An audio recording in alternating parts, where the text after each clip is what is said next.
Good evening, everyone, and welcome to this Thursday live stream, number 21, I think, episode 21. Yeah, episode 21.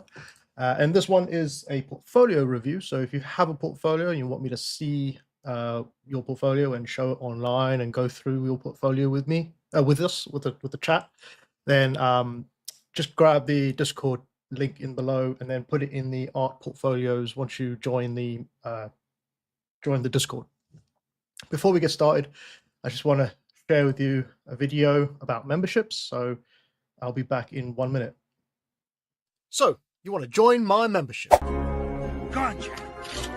Sign up. By joining, you won't only unlock members-only content,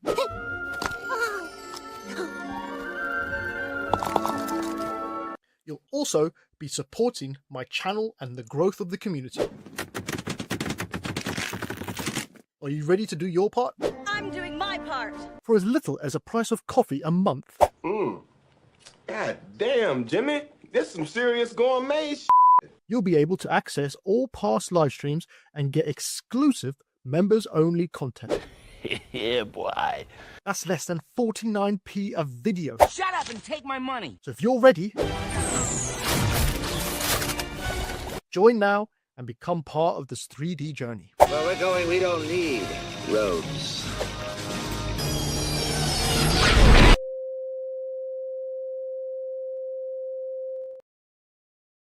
There we are. Yeah, that's the membership video. If you want, you can go and check out the links and YouTube and stuff like that. Yeah, basically the YouTubers get the live streams, past live streams of the Dragon and Thursdays. And Patreons, if you want to become a Patreon, tier 3, you get that as well as a tutorial that they're going through at the moment, exclusively for my tier 3 patrons. And that is the ZBrush tutorial for a Raptor design. Basically, taking you from start to finish, how to sculpt a Velociraptor inside of ZBrush. Speaking of tutorials, I still have the new tutorial out as well, Substance Painter for beginners. Basically, I take you through how to use Substance Painter as a beginning artist in a non-destructive method that you can take into any pipeline or into a pipeline with a studio, and it will work exactly the same as the studios might use it. So it's kind of like down to basics, basically using Substance Painter. Also, a little bit of news. I am going to be having a sale next month, and that is from the 1st to the 30th. And that will be on Flip Normals. So that's 30% off sale throughout June on the 1st to the 30th on all products on my Flip Normals. There's a link in the description box for that. So if you want to grab the latest tutorial and get 30% off, it just takes it off at the end of the checkout. So it'll just automatically take it off next when you pay for it. Right. Let's get some music on. Put this background music on real quick. So like I said before, this is going to be a portfolio review. So if you have a portfolio you want me to go have a look at, then please join the Discord. It should be in the description box below. That link should work. If it doesn't, let me know. Also, can you guys hear me all right? I'm not sure if you can. Hopefully I'm just been talking to nobody for the last 5 minutes. Yeah, so ask me questions, put your portfolio in the Discord. I'm going to do a bit of sculpting whilst I wait, and we can also talk about anything you want to talk about. Please don't be shy. Ask me any questions you like. Ask the chat any questions you like as well. They're pretty nice people in there, pretty cool people. So yeah, let's get into it. So I'm going to share my screen real quick. All right. So we've been kind of sculpting this. I don't know what it is. I think I've just been making it up as I go along. But I think last week kind of fell upon, it just fell upon a sort of Predator design because the new Predator trailer came out, and I thought, wow, we might as well adapt this thing to look more like the Predator. So we're going to go for the Predator look on this creature. Just going to grab the chat here real quick. So I'm just going to show comments on stage. You'll see on the bottom right hand corner there'll be comments there. So we've got him here from 3D Manic saying hello, finally catching the live. Usually I'm asleep at this time. Well, sorry to hear that. Where are you from, by the way? That'd be great to know, actually, because at the moment it's like 8:30 here in England. So it'd be great to know where you're from, though. Yeah. Oh, hold on, forgot the banner. That's right. Let me just grip that ticker tape up. There we are. Brilliant. Cool. So yeah, like I was saying, it's just a predator type creature, I guess we're going to go for. Try not to use too much references for this design. I have got a reference board up on the side of my computer here with Pinterest, just using some references of predators, but I'm not going to bring it up because I just want to make it up as I go along. So oh, you're from Pakistan. It's 12:30 a.m. Yeah, bloody hell. 12:30 a.m. So well, thanks for showing up. Yeah, I didn't realize that I had people who had admired my work from that far away. Yeah, so like I was saying, predator design, kind of put the tentacles in, and then we got sort of people asking for portfolio reviews last time, so we just paused it. But I think what I'll do is I'm gonna build the body down here. So I'm gonna append a cube for this one. That's just typically how I would start to sculpt in pieces. Normally what I'll do is I'll use a Z tool that comes with ZBrush, but sometimes I'll actually build it from scratch, because it's good to sort of do that from time to time, build anatomy from scratch. You probably heard me go on about anatomy for in everything many times, you know, the books I keep showing you guys. But normally I would use a Z tool from ZBrush, but I'm going to use a cube for this one. I'm going to just sculpt it, and you can sort of see how it goes for that. I think this is going to be quite a long process, this creature, because it is one that we use or we start sculpting specifically for the portfolio reviews, because we can just come back to it at any time. So I'm just going to go along here and just rough out a shape using a primitive for the chest. And if you actually want to like sculpt really well in the future, I'm just going to turn the hair off, it's a bit distracting. If you really want to learn to sculpt well in the future, I would recommend doing this type of sculpting and not using the Z tools. The Z tools are great for usage once you're sort of, I don't know, not proficient, but have a bit more understanding of how sort of primitive shapes can be used to create geometry, like anatomy. Once you learn those primitive shapes and how they sort of work, then you can start then I should say you should use Z tools for that. But it's all about getting the silhouette right and the scale right as well. The best thing about this is that you can actually manipulate every single individual piece before merging it together, so you can really go to town with you know, making sure it all looks nice before merging it. I'm just gonna go and see my references quick. I'll just show you really quickly what I'm looking at. So I got these kind of references going on of the predator. I just typed in predator concepts inside of Pinterest. So this is what I'm kind of looking at for the design. So just pick and choose. I quite like this one here. It's from the Prey version.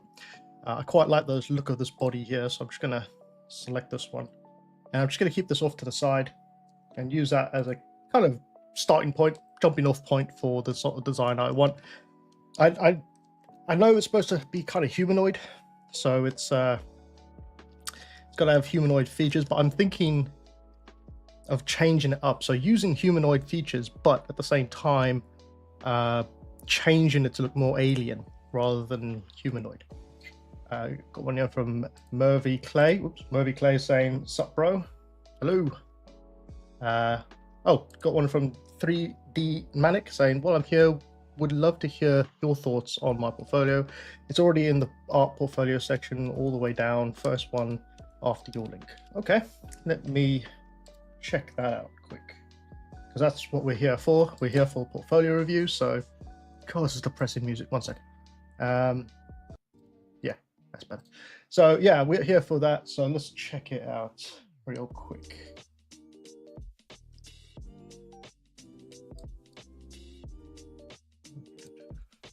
"3D Manic." I'm just going to make sure there's no nudity before I open it up.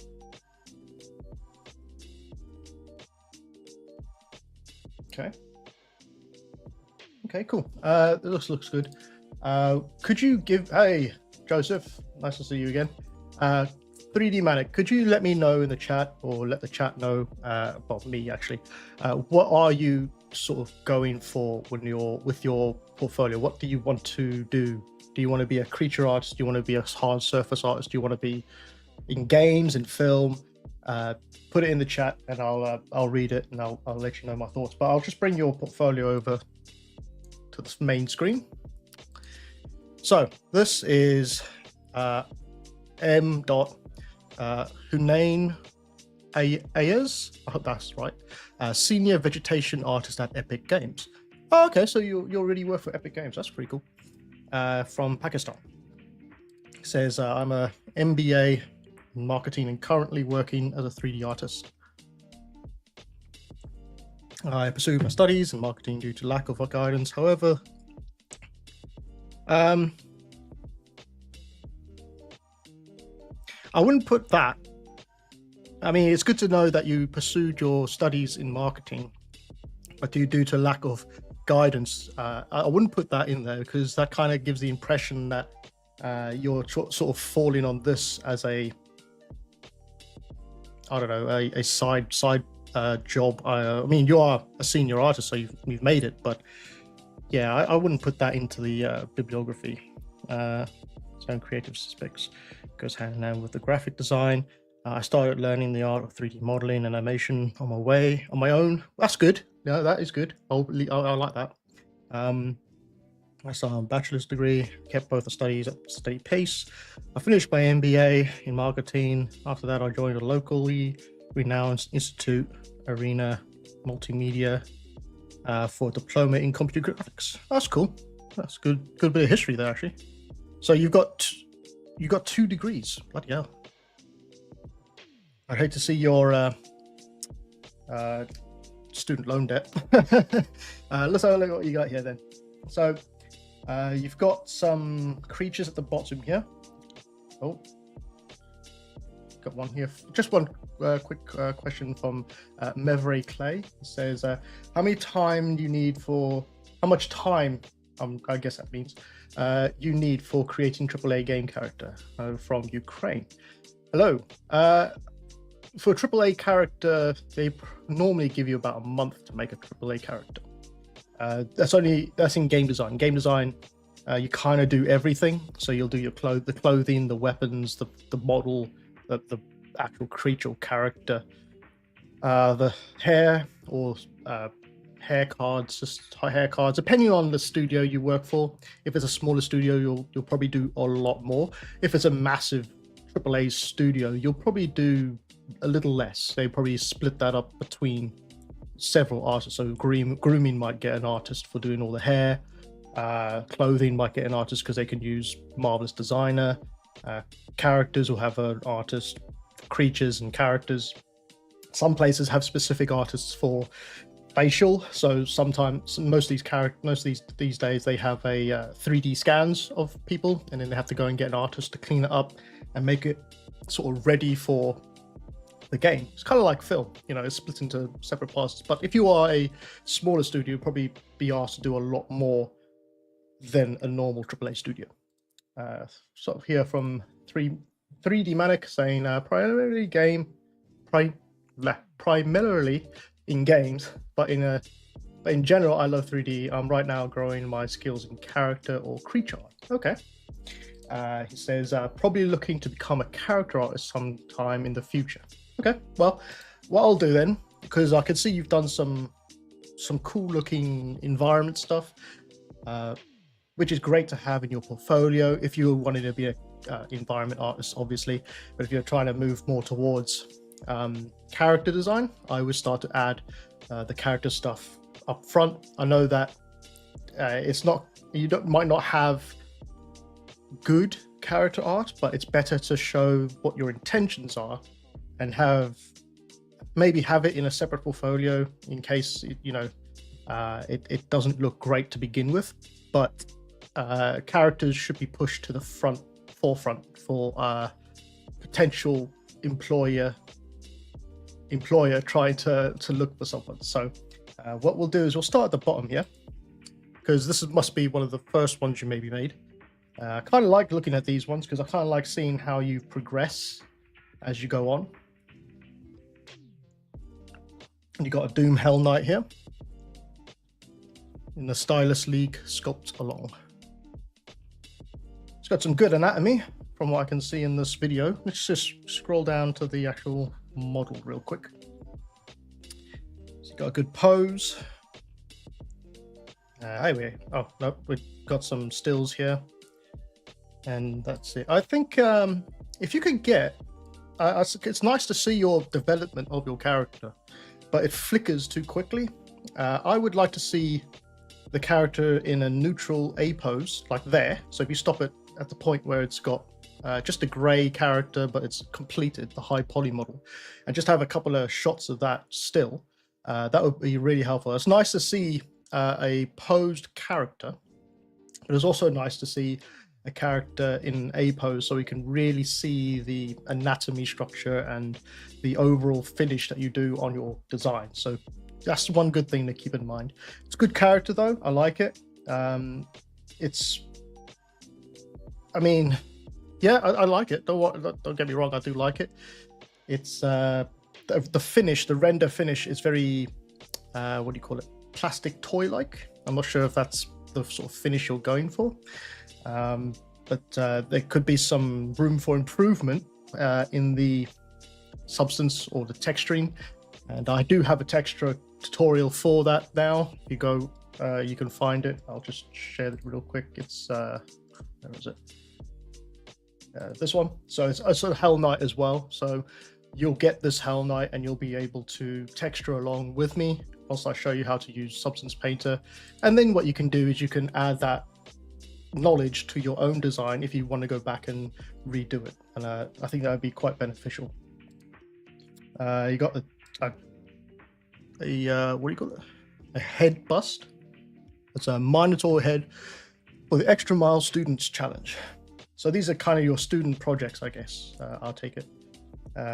Yeah, got some good shapes. I mean, I'm not going to judge too harshly because, you know, as a beginning as an artist, there's still some parts that need to be worked on, like anatomy and overall shape and structure. But it's good to see that you're taking on quite complex shapes this sort of early on in your design. So it's good. And we've all been there at some point, so don't worry too much about, you know, coming off kind of making it, I don't want to say making it look, but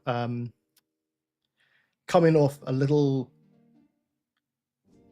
what's the word? Like a beginnerish, noobish. Let's say noobish for now, because we've all been there.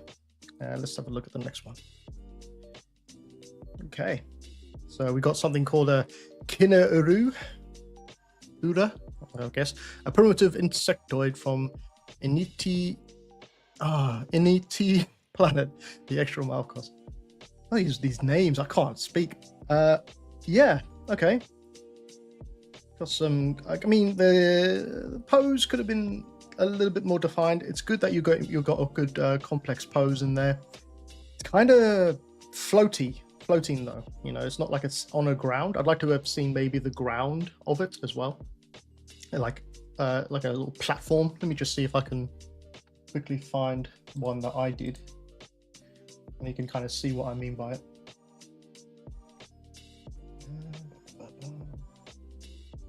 Okay, it's this one here. So if I bring this out, I mean, the pose itself is very basic, right? It's not very difficult, but I'm not. What I want to show you is the sort of environments you can do with it. So if you add a a sort of base to it, like it's actually grounded. It just brings it into a more grounded situation. And then you can just add like a cool hallway picture in the background with some smoke effects. That's kind of what I did for this one. But you can kind of see that it looks a lot more finished because it's actually on a plinth basically. And that's what I would do with your one here. I would just maybe put that foot on a plinth so it doesn't look like it's just floating. But it's a good sculpt. This is the kind of thing I like to see, a sort of a full-on character beat basically, showing it all off. Oh, is this from this alien course? I know this guy. Can't remember his name though, but I know who that is. It's Pablo, isn't it? Is it Pablo? Something like that. It's cool though. He's got some good techniques to learn from. Let's see this one. We got any questions? Oh god, we got quite a few here. Hold on one second. Got one here from Meveray Clay. Is it Meveray Clay? Me Very Clay. I'm gonna say Me Very Clay. I get an error when going to the Discord server. Can I leave a link? Yeah, you can leave a link as long as it's an ArtStation link. You can leave a link. I cannot believe that the ArtStation is still screwed up. Is it screwed up for everyone else? Because I don't know if it is. Let me just check because someone else has put their portfolio in. Got one adjoining. I'm gonna share the link in the chat real quick.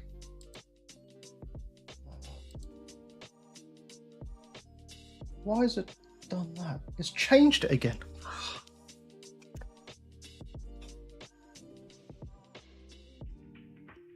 Yeah, it's changing my link every time I try to do this. 1 second, guys. Let me just see something quick. Server settings. Engagement invites. Yeah, I want to. But that one is there. What?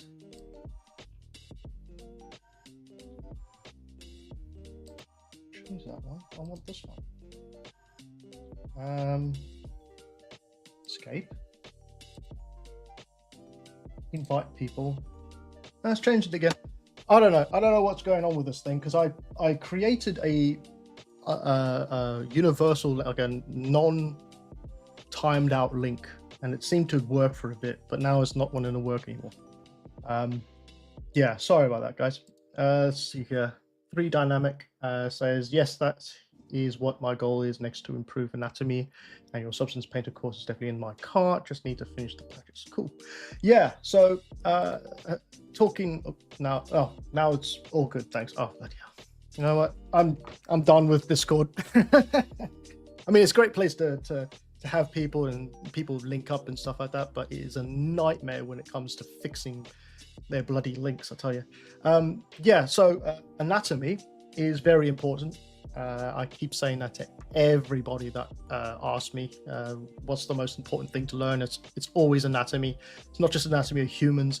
It's not just anatomy of animals. It's taking that next stage and sort of blending that with creature design. So changing it up. Sometimes it's not just sculpting a perfect male with a 6-pack and biceps. It's also taking older generation or younger, maybe younger's an easy one. It's quite squishy, but it's like taking different types and different forms of anatomy and muscle and fat tissue and that sort of thing, and sculpting it. It doesn't have to be perfect the whole time, as long as you try to learn anatomy as you go along. You know, like I say, I've got these. Just grab it again.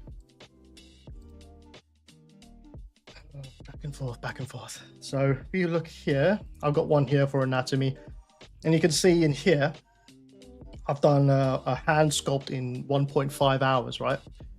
Well, you can't see that, but at the bottom here, it just says 1.5 hours. And so basically, I just sculpted the hand, and then I'll move on to something else. You just learn that way. You can learn it very quickly doing it that way as well. Don't try to do the whole thing all in once. Break it into parts. It should be easier. In fact, I am trying to create a sort of I don't know if we're going to do a live stream course or a separate course on how to sculpt anatomy. I'll have to think about it once we finish the dragon tutorial online. Anyway, let's have a look at this one. Sorry guys, it's taken quite a while to get through these. So you got a nice cartoon style looking here. Oh, got another time lapse. You see, when you do time lapse like this, it's I know it's difficult to do, but it's try to keep the images the same scale, and so it just flips back and forth rather than changing the scale and it jumping from space to space. That way it's a lot more difficult to keep up with what's going on. But if you're going to do a time lapse like this, then yeah, make sure it's the images overlap each other perfectly so you can sort of see the progression of it. Got a nice turnaround here. It's good shapes, hard surface shaping going on. I always find hard surface shapes very difficult to work or sculpt, so you got some good stuff. And then you got a latest one at the top here. And what is this one? A Symbiote Sleeper Fan Art Stylus League University Workshop. Okay. Did you sculpt this one in pose, or was this T-pose and then posed? It looks like it's probably sculpted in pose. And that's a good one to sort of, it's also good to have that ability to sculpt in pose. It's very difficult because you have to think about how the muscle and how the body twists and turns and the different shapes you get from the different flexes and you know, movement of muscle when you actually start to move it. So it's a good idea to have this sort of thing in here. It shows your ability to sculpt anatomy in a pose. It's really nice, actually. It's got some really good strong anatomy in here as well.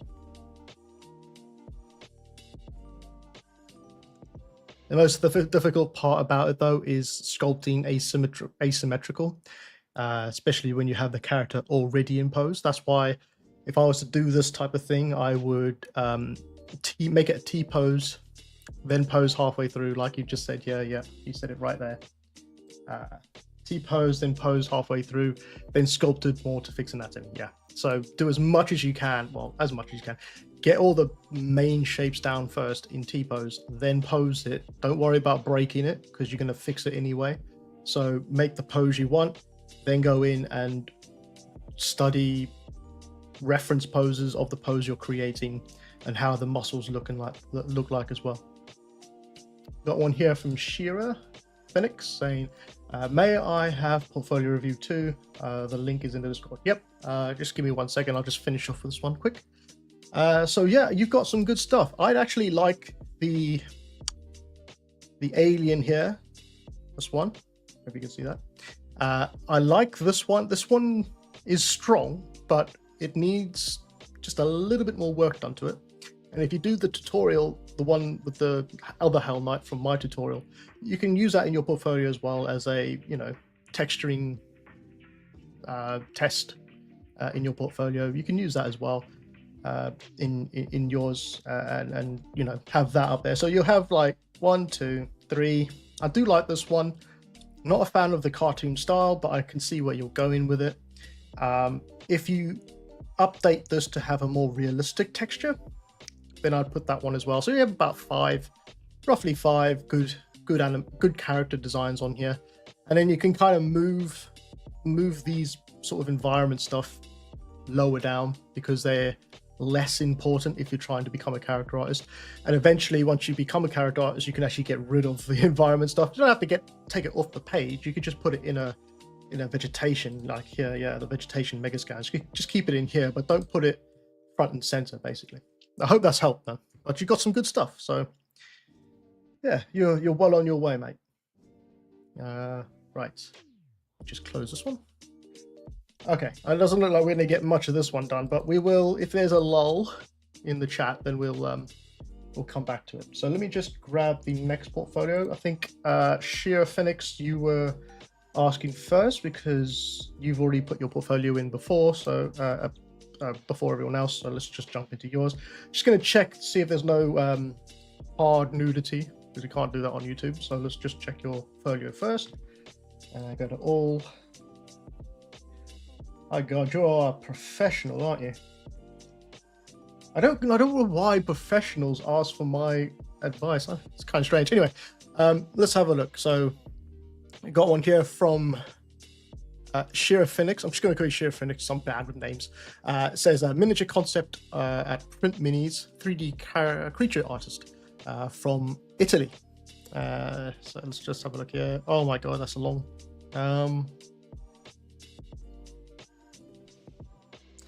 Yeah, that's a long bibliography, that. Game during which I became passionate about organic 3D sculpting, primarily with the use of ZBrush. Yeah, I think you probably, if you're looking for a new job, which I don't think you are, because you got some good stuff here, but if you were a starter artist, I would say cut down on the bio because it's a little bit too long. It's great that it's on your portfolio, but I would put all of that into a CV and then just have a very small section there saying what you're passionate about and your skills in the 3D world and what you want to sort of move towards in the little biography sort of thing. Got one here from 3D Manics. 3D Manic saying, "Love your work, Shira." There you go. See, it's good. yeah, very, very long. Yeah, and she says, "Ouch, I didn't remember that bio." Yeah, it's something that I try to keep up with myself, like update my bio, but I keep forgetting myself. I mean, I'm not going to judge you too harshly because my bio hasn't been updated for a very long time, so I kind of get where you're going with that. But yeah, it's a very long bio.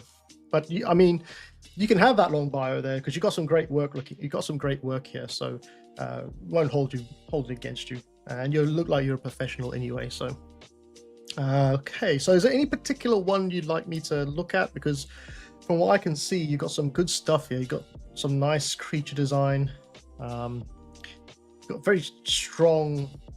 Oh, these are all miniatures. Yeah, they're all miniature prints. Let's have a look at this one quick. Oh god. Okay, so it's a whole set. That's cool. And these are all available for print. Yeah. Oh, they are. Okay. Yeah, I was looking at printing as well because I want to get into printing so that I can start printing my own stuff. I've got the printers, I've got like everything I need to print because I've already done before, but it's just finding the time to sit down and learn how to do it properly because I was just doing it at a whim, but I'd like to know how to do it properly at some point.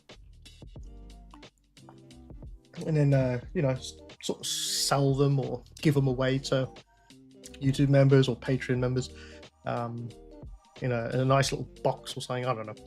Just thoughts that are going through my head. Anyway, having a look at this, I like it. You got a lot of character sheet poses, which is great. You've even got the little renders here of them finally sort of printed out as well. They came out quite nice. What kind of printer were they using, by the way? It'd be nice to know what kind of printer they were using. But yeah, strong stuff. Strong stuff.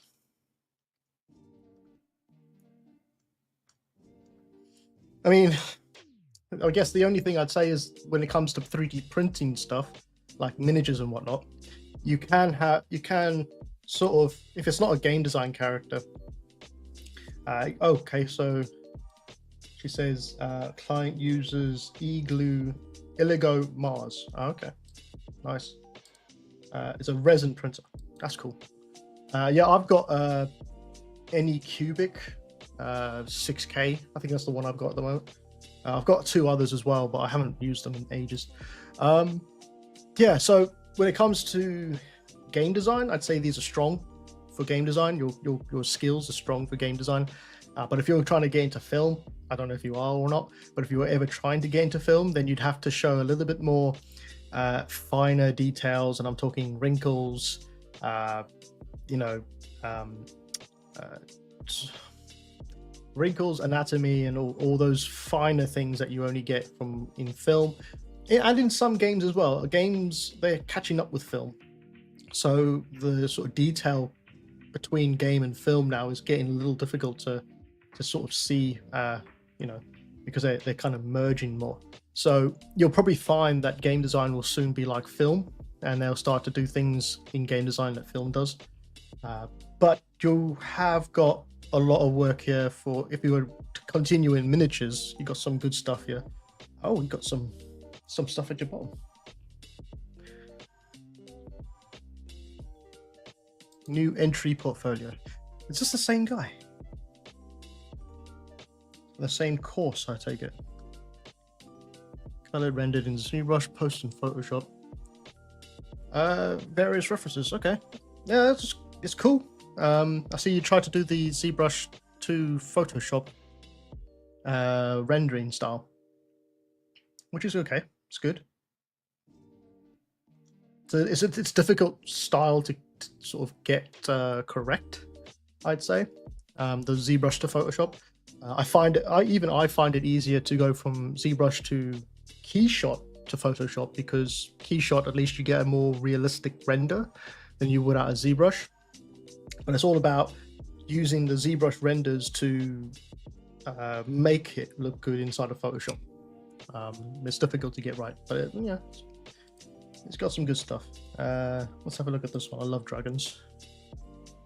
Old Smaug sculpture with a new render. Okay.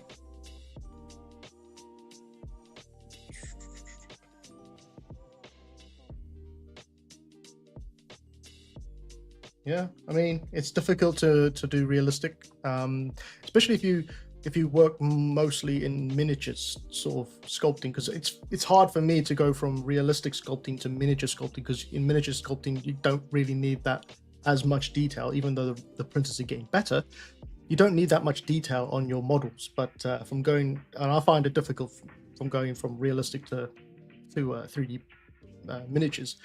So I'm guessing you might have the same difficult, and it's an old sculpt, but you might have the same difficulty going from 3D miniatures to realistic creatures and stuff. So yeah, it can be difficult, but you have the basic skills in ZBrush, so it shouldn't be difficult to jump between the others. I still like the it's quite nice actually. Yeah, I quite like these sort of creature designs. Big fan of sort of insectoid alien stuff. So you got some good stuff here, though. Yeah, I don't know. You can let me know if you wanted to actually go into a different field apart from miniature sculpting. But it looks good here. You got an actual creature. Okay. Yeah, looks good. It's kind of difficult because you do miniatures, and miniatures you have to exaggerate a lot of proportions in miniatures so that it looks more, it comes out in the printing. So, you know, if you have a hand, you can't really do thin fingers and stuff because it won't print, basically. And I kind of, it's a little bit of what's it? So if you have a 3D printer, if you have 3D printing miniatures background sculpting, and then you've only done that and you try to come into film or game design, you'll probably start bringing those not bad habits, but habits from miniature sculpting into game design and film design, and that kind of, you can't really get away with it that much, depending on the studio you go for. It also depends on the studio you go for. If it's, you know, photorealistic game, then you can't really do it. But if it's a what do you call it, a cartoon style game, then definitely you can do whatever you can do what you do. But yeah, just got some questions here. This one, if you can, because it's only with Substance Painter with the locust.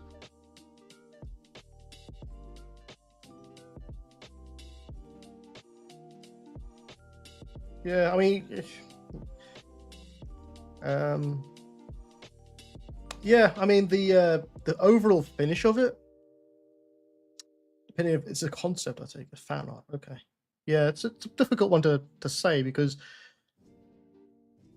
I mean, there's room for improvement, definitely, but it's that sort of thing takes time, and even I still find it difficult to make things look realistic, and that sort of thing. So yeah, it just takes a little time, but you've got good skills. She says, in June, I will try to make another portfolio for games, Sea of Thieves style. Okay.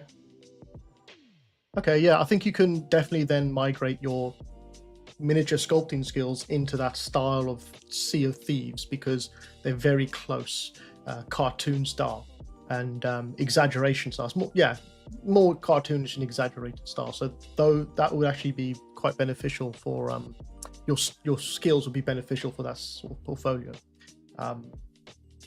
Yeah, but from the looks of it, you'll also need to learn how to texture in that style.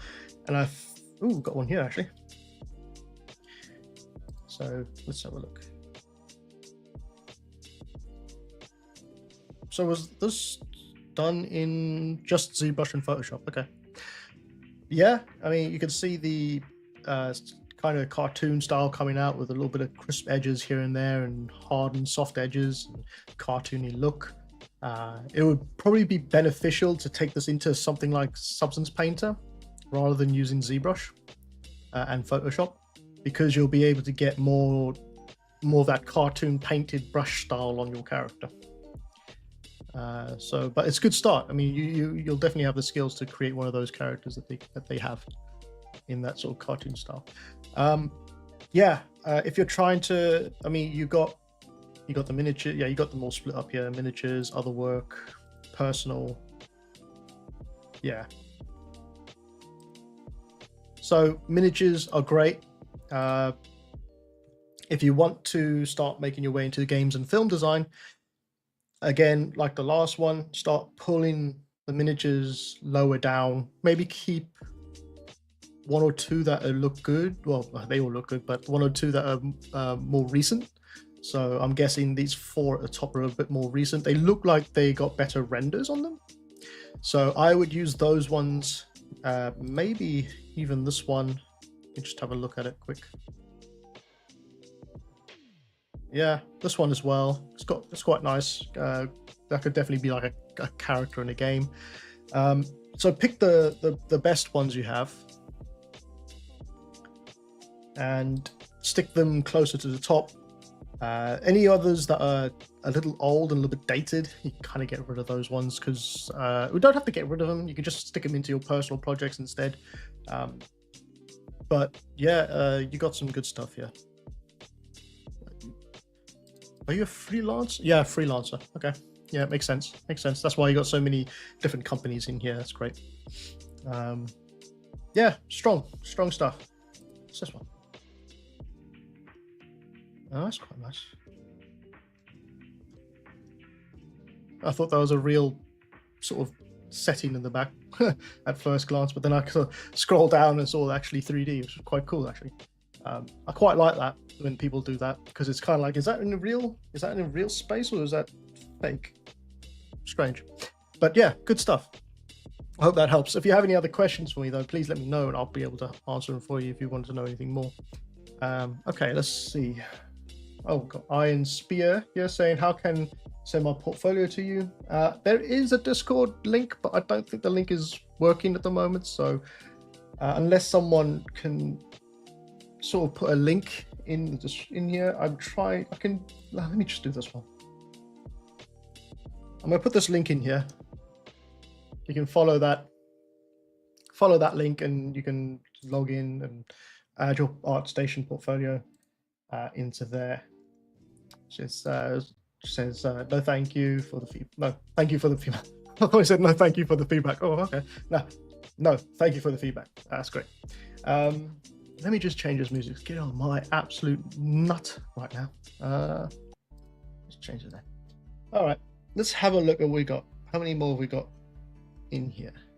Okay, so we got one from San Piskov. Let me just open this one up. Just gonna make sure there's no hardcore nudity in here, because YouTube will not be happy. All right, let's go. So next one is Sam Peskov from Russia. He says, I've been working in 3D since August 2022. The main goal is to find a job in game development and realize myself as a 3D artist. Short, simple, to the point. I would, yeah, I mean, I know that I keep going on about not being too long, but could add a little bit more in there about maybe where maybe your skill level, or if you've got a degree or anything like that. Maybe it'd be quite nice to put that in there. If you haven't, don't worry. Maybe mention the programs that you can use. I know that it's probably in here in the about. Yep, so they can go in here and have a look.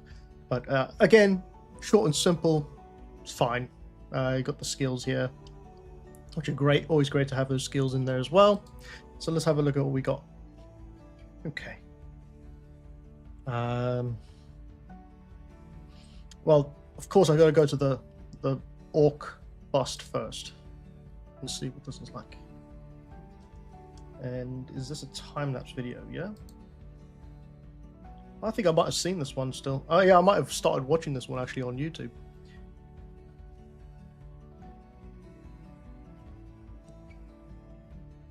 Yeah, I mean, if you're gonna make a time-lapse video, it's a very specific time, like speed, that you can use, where it's not nauseating for people to watch. You know, I've kind of noticed this with my ones. I normally only put them 2.5 times the speed when I do my time-lapse videos, so it's not so nauseating. And yeah, it's just a little bit too fast. You can probably change the speed here. Yeah, you can change the speed here. But I would maybe slow it down a little bit. But, you know, still good. Still good to show your techniques as well. So that's another good idea if you want to kind of show that you can sculpt to a client or to someone who's looking to hire in a studio, that you can sort of do a time-lapse video like this and show them that you can actually use the tools, which is always it's always a plus. So that's good. Let's just scroll down quick. So use Substance Painter, Photoshop, Marmoset, Maya, and ZBrush. So they got all the tools that you would normally use in a studio. So that's good. You got the skills there for that. I'm always sorry, I'm always a little bit wary about hair. Now I know it's difficult to not do a character without hair, to put in your portfolio, because it's one of those key things, isn't it, that characters have, is hair.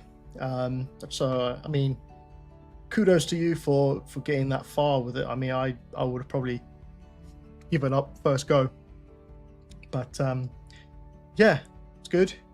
It's very tricky to do hair, because if you do it, because this is how it goes really. You can make a character look good without hair, but as soon as you put hair on it, it kind of breaks it gives it an uncanny valley sort of look, unless you know exactly how to do hair. It always has that little bit of an uncanny valley look, right? What I would maybe do with this character, because you've got hair along the chin, but if you can, I would maybe add hair, like, what do they call it peach fuzz. It's all the little hairs that you have on your skin, that kind of, you know, it's very thin hairs all over the skin. I would maybe put some, they call it peach fuzz, on the character a little bit more, maybe even some stubble along the edges here, just to break it up a little bit, because it's a little bit like it starts and then stops, you know. It's too clean a cut basically. So you kind of want to grow these hairs just coming up the side of the chin here a bit more, some straggly ones, sort of loose ones. Also, if you're going to have hair on the chin, you need to also maybe put hair on the eyebrows and on the eyelids, so the eyelashes. And that's the difficulty of actually doing hair, because if you do it on one piece and you only do it in one area, then it's going to make everything else look a little bit weird. So just got to bear that in mind. If you're going to dedicate to hair, then you need to actually finish it off with those little bits of detail, so it all looks like it comes together better. But it's a good sculpt. Definitely got some sculpting skills. Those eyes are a bit small. Looks a bit crazy there. I'd maybe make the irises a little bigger.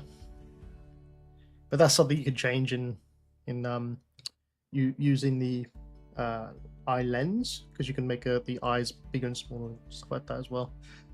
Concave and stuff.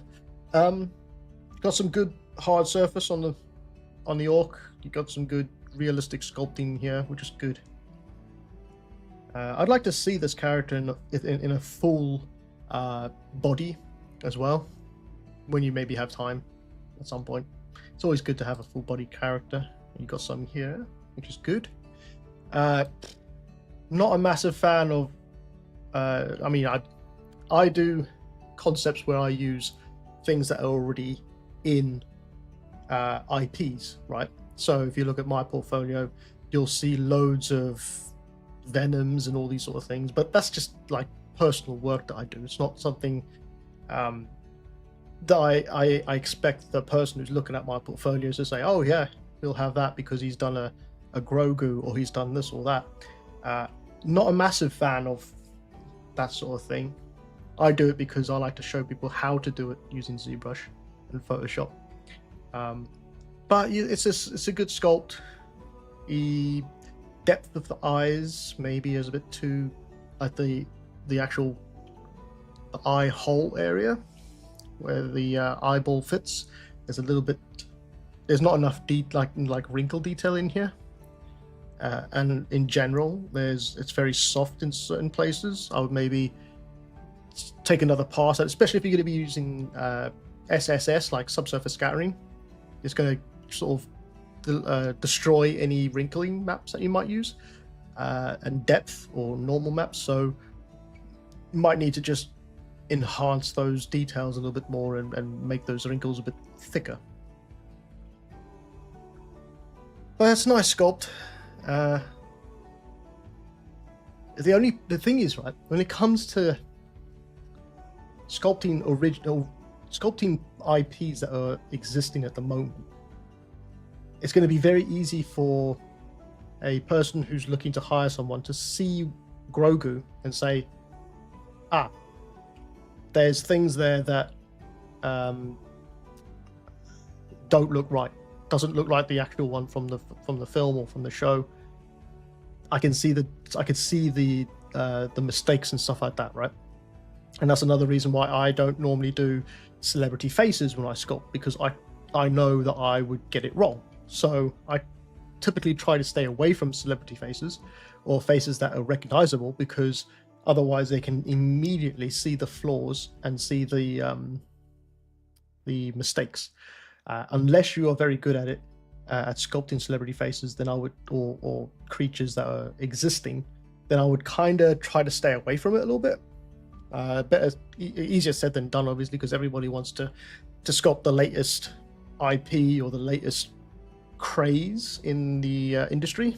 But yeah, you'll probably find that most people who are looking to hire are going to be a bit weary about hiring someone who can't sculpt an exact replication of fan art or something like that, or celebrity face. But it's, got the fundamentals down, which is good. Goddess of the Sword. This is what I like to see. This is much better. I didn't like this. I'm gonna like this one. I like to see this. This is the sort of thing I like to see. The cape is a little bit easy, a little bit basic, but the hair on this is a lot better. Eyebrows are better. I would love to see some eyelashes. It's a little difficult to make eyelashes, but the eyelashes, they would be great to see those. The attention to detail on the suit of armor is nice. You even got the little rips on the what do you call it? The cloth material. I just want to see if I can find one of the. Oh, there's a turnaround. Okay. Yeah, I'm going to just pause it there. So, what is blaringly obvious about the back, apart from Don't be rude, okay? It's not this area. But what is it? What is blaringly obvious about the back of this character? I'll give you a minute to think about it, and let me know in the comment. So got one here from Iron Spear saying, "Oh, I have no rights to put on Discord my just paste our station link here in chat." Yeah, you can add the link in the chat here if you like.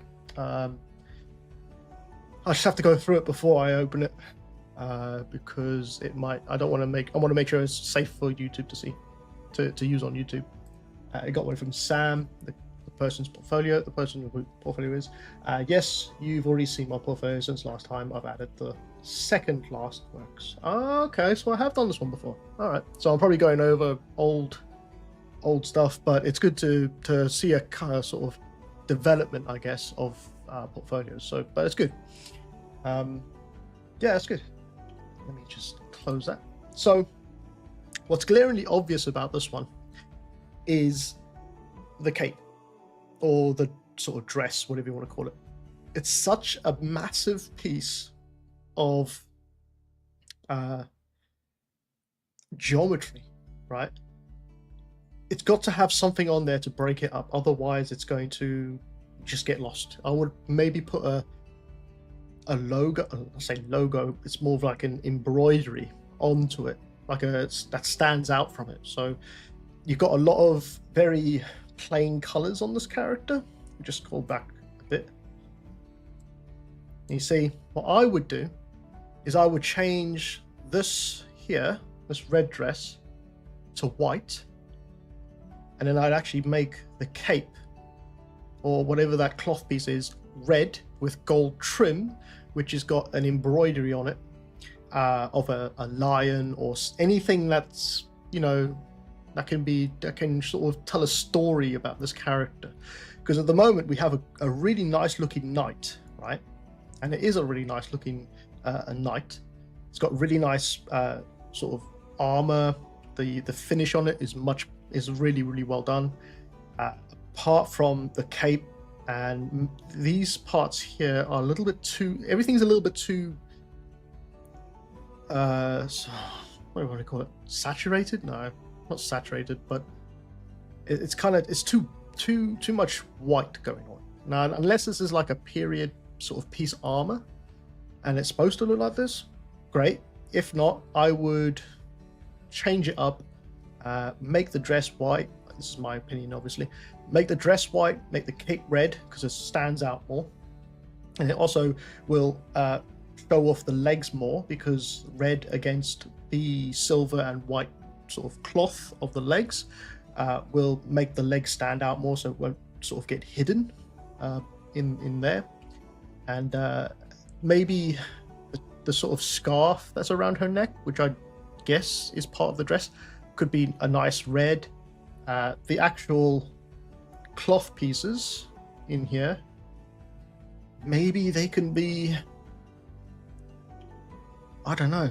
You could go crazy with this. Kind of like it's like a blank canvas at the moment. You know, you could really go crazy. You could maybe make that a blue or a black.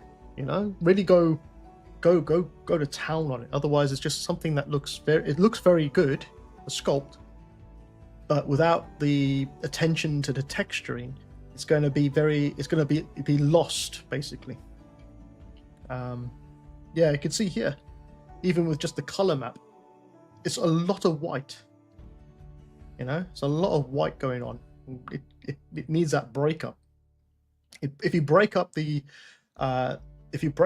cloth pieces here, then it will actually make the metal pieces stand out more as well. So that's something to keep in mind as well, because at the moment it kind of blends in. Everything blends in. It kind of looks like it's just a mesh of a sort of mixture of one piece. If you break up the color of the tunic, I guess you'd call it, underneath, and some of the other parts, then it will actually bring the armor out a bit more as well. I think there should be references about knights and armor and the kind of tunics they might have worn or something like that. Maybe, yeah, have a look online. But it's a good sculpt. So, okay. I mean, you've got a better setup here now since your last time, because I think last time you had a few more, you had a lot more going on down here, didn't you? Second class. Was this the one you updated? Okay, I can remember seeing this one and saying how it needed a bit of an update on it. Still a lot of grey going on, but you're probably still updating that one. Let's have a look at this one. Okay, so we got another knight, a dragon warrior. All right, let's have a look. Dragon warrior. Okay, so I'm guessing it's got like scales, dragon scales, and they kind of illuminate. Oh, he says it's the first and second one. Okay, so there's this one. So you got dragon scales that kind of illuminate, which is cool. Your texturing is a lot better on this one than it was on the first night that we just saw, and that's because you're starting to maybe think about color a bit more and about story as well when it comes to your character. The sculpting skills is a lot better as well. Let's see if there's an actual turnaround of this or T-pose that we can see. Second. Yeah, much better skills on this one. You've got some chainmail in there as well. It's pretty cool. What am I trying to look at here? Let's see this one. All right. So yeah, it's a much better breakup. I'm a little bit. It's a little bit confusing. I mean, it's a final piece, which is great. You know, great. You got a nice final piece. I'm a little bit thinking about actual design, though. Like, I get you're trying to use dragon scales to show that it's dragon scale armor, but maybe adding a bit more of the sort of scaling stuff to maybe the knee pads, the shoulder pads, and then maybe the metal piece should be the chest. It should be a bit more metal piece in the chest. Maybe just at the top here, make this piece the dragon scale. Maybe, I don't know. It's kind of like it's kind of like there's too much scale in one area, and then there's breakup with nothing, and then there's scale on the forearms, and then there's nothing on the legs. You know, it's kind of, it's not flow. It doesn't quite flow as well.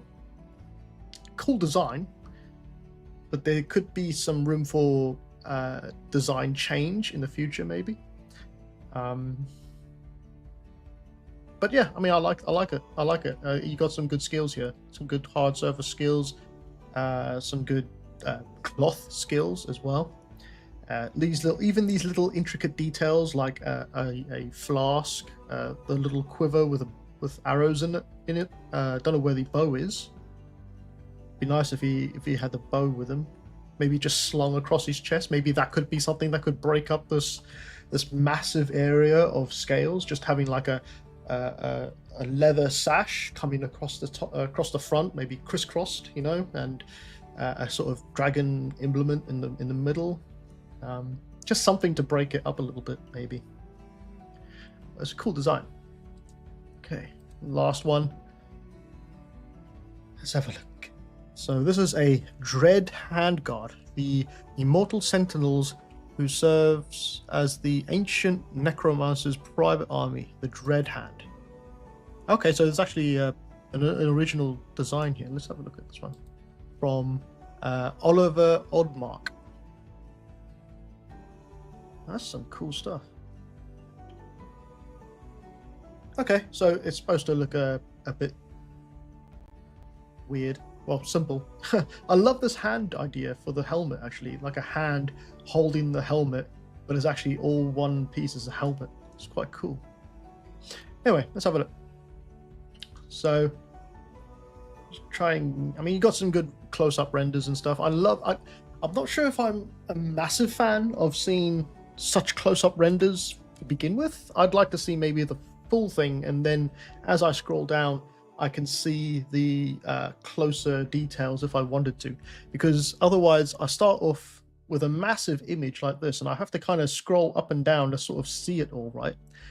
Whereas if I come down to the bottom here, hopefully there's a well, yeah, so I would prefer to see something like this to begin with, and then on each side like a side view and a back view of it,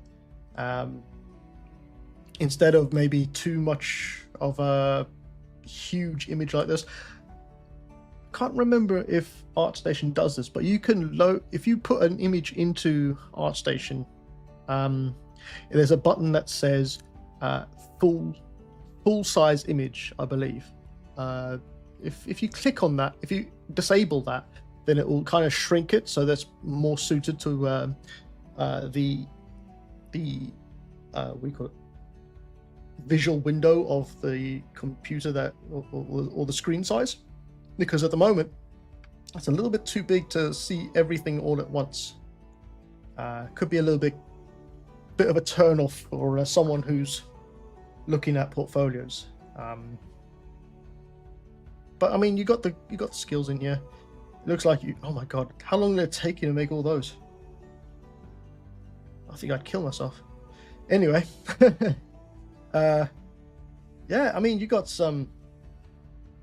a good eye for detail, I must say, and it's only going to get better as you go further, I guess. But it's nice to see, again, the character in different lighting situations as well, so not just in one but in multiple. And then you got a nice turnaround. I'd slow this down just a fraction, and I mean, for me, I normally have mine rendered out at 1 second, then stretched to 3 seconds for a turnaround, and that just helps to slow down the model, and it gives that little bit of a jittering sensation, like jittering movement. Let me just see if I can find one quick. Come on, it's cool designs here though. Oh. No, it's not going to work. I'll have to close these, hold on.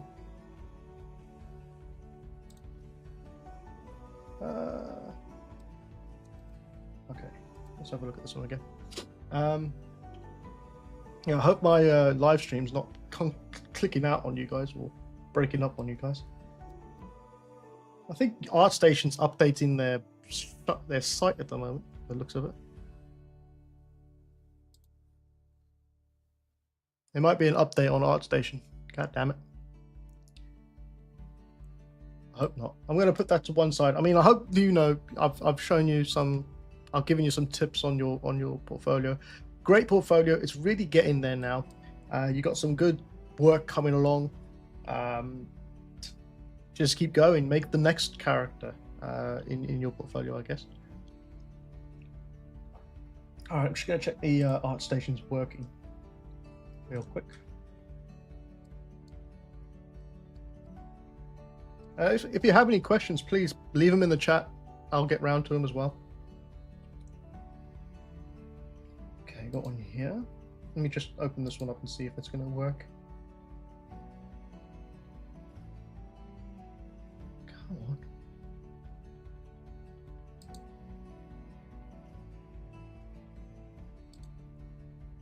Oh, you're taking the Michael.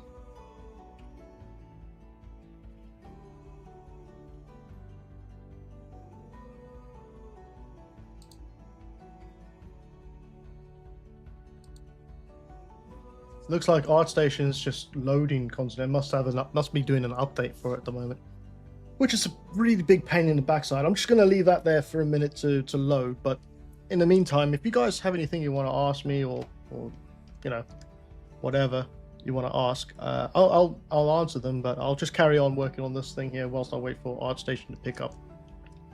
Typical. It's always typical that something like this always happens when I try to use or try to do my live streams. Always updates and stuff. Let me just try and close a few windows here so that maybe it's me having too many windows open.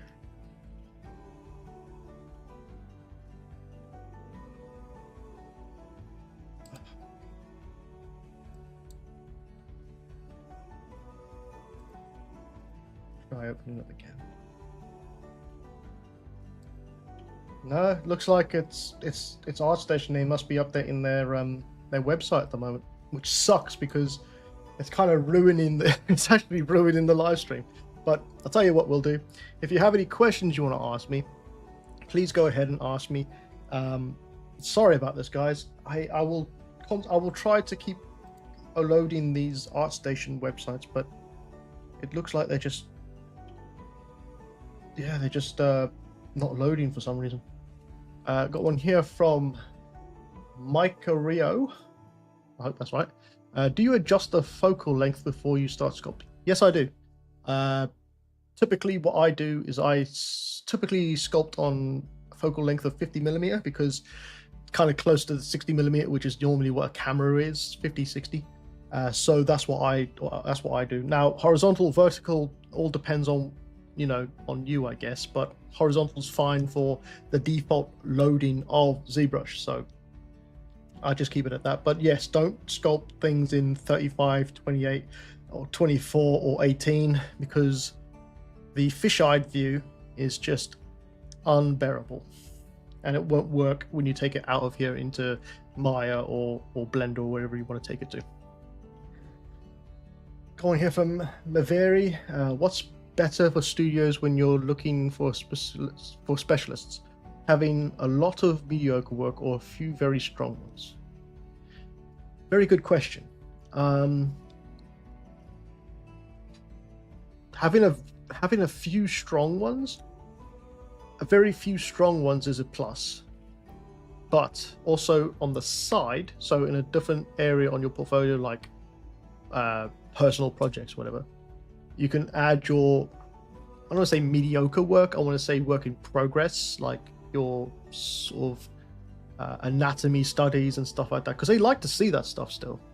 They want to know that you can use the tools, but they also want to know if you are dedicated to sort of being a sculptor or an artist and developing your skills and stuff. So a few good strong ones, then I'd add the mediocre ones underneath afterwards.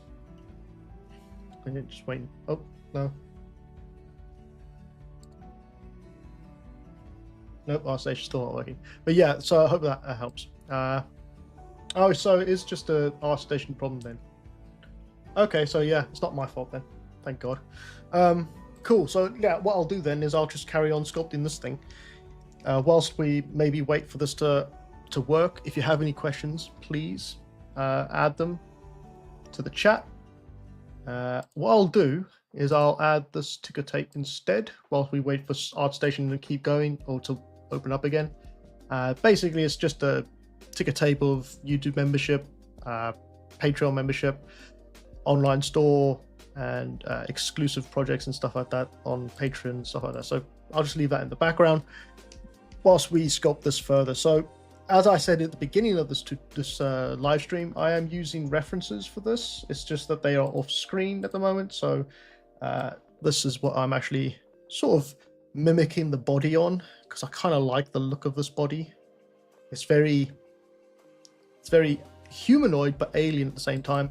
And what I'll do is I'll actually adjust it as I go along. If anyone could let me know in the comments when the ArtStation fixes itself, that would be great, but I don't think it's going to for the rest of the night, so we'll just leave it at that.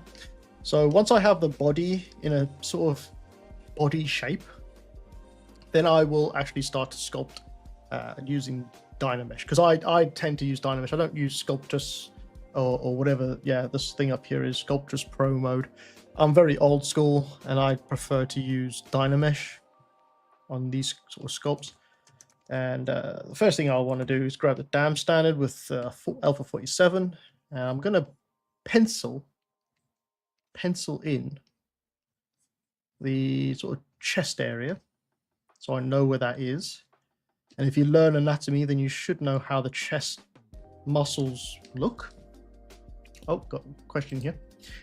Is it important to studios that I have one direction in character, or is a variety in styles good too? It actually, I would say, if you're trying to go for a studio job, tailor your portfolio. If it's really something you want to work in, for a very long time and you really feel passionate about the studio you want to work in, tailor your work to fit their style. Is probably better than trying to create an abundance of work that grabs all different types of style, because it takes a long time to get the style right. So if you focus your work more on the style that the studio has or is working with, then that would be more beneficial in trying to hire someone, because they can see, oh, he can do the kind of style we do, let's hire him or them or they or her. So yeah, tailor your work to fit the studio if you really want to get into that studio. And got on here from Michael Rio saying, at what point do you pose the character? I pose the character pretty much near the end, when it comes before the actual rendering stage. I pose the character near the end of the sculpting, so you won't see me posing this thing for a while, because I like to get as much work done on it before I actually pose it.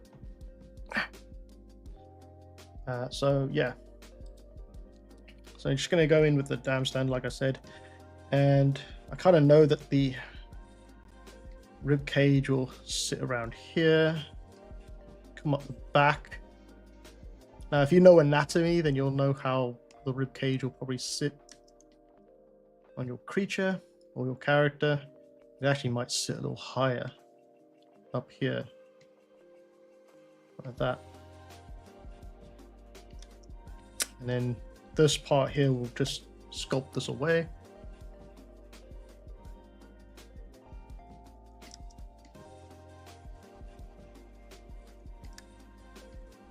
Was that our station is alive? Okay, let's just check that. Hey, it is as well. Okay, right. I think they must have updated it for some reason. Anyway, let's jump into our station again. I'll pause this for now. I know you guys really want to see this thing get finished, but it's just one of those things that are just going to take a little time to do, because we want to, you know, this is a live stream for portfolio review, so you're going to have to bear with me with this one. I'm going to show the next art station, and that is Maveri Clay. Oh god, it's loading again.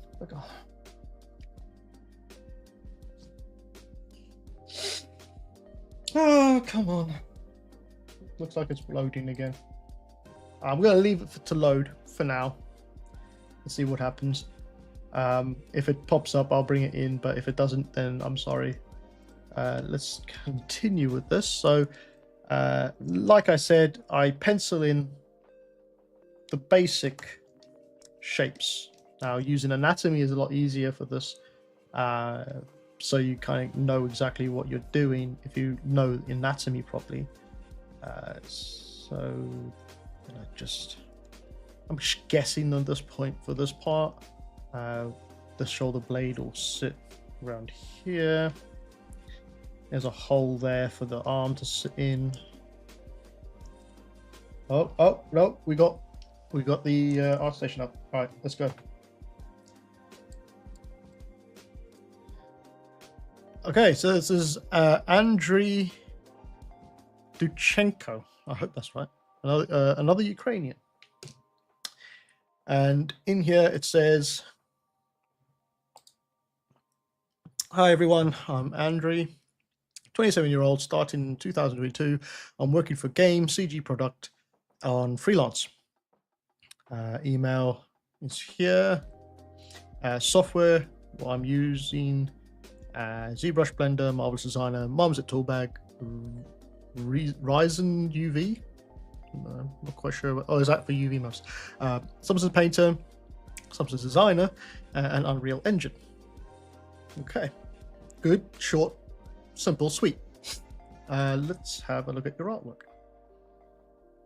Okay, so I'm guessing you want to be a character artist, and as you said before, you want to work on in particular studio, right? Says thank you very much. I wrote down a lot of useful information. Thanks, Sam. Sorry about the breakage in art station, but hopefully, you know, that was helpful. So yeah, like I said, you work in a particular studio.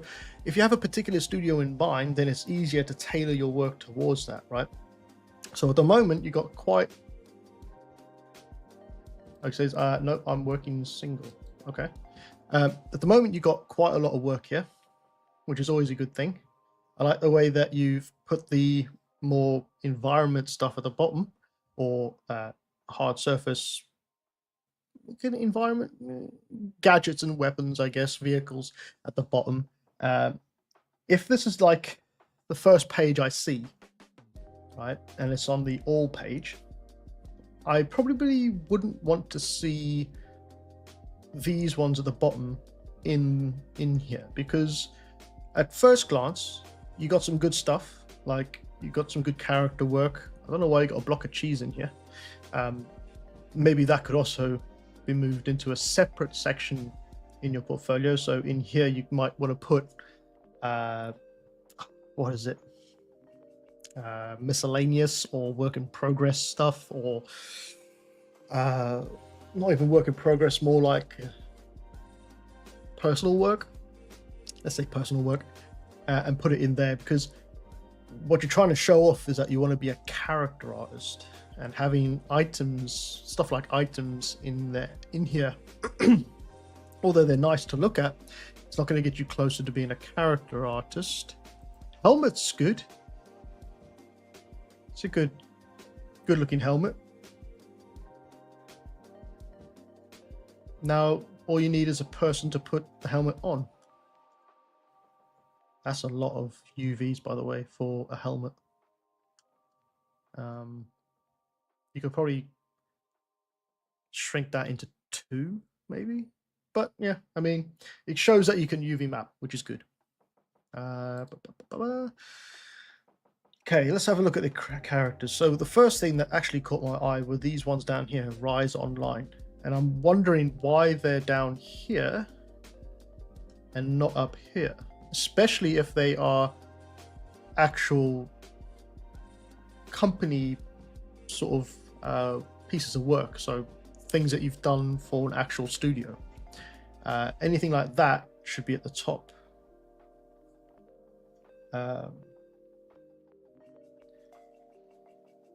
Let's have a look at the bat, because he says a bat, my last project. Okay, so let's have a look. This is a game ready bat, I take it. Character on my YouTube channel, going step by step through the entire pipeline of creating a character for games. You can check out all the parts on YouTube. All right. So it is a game character.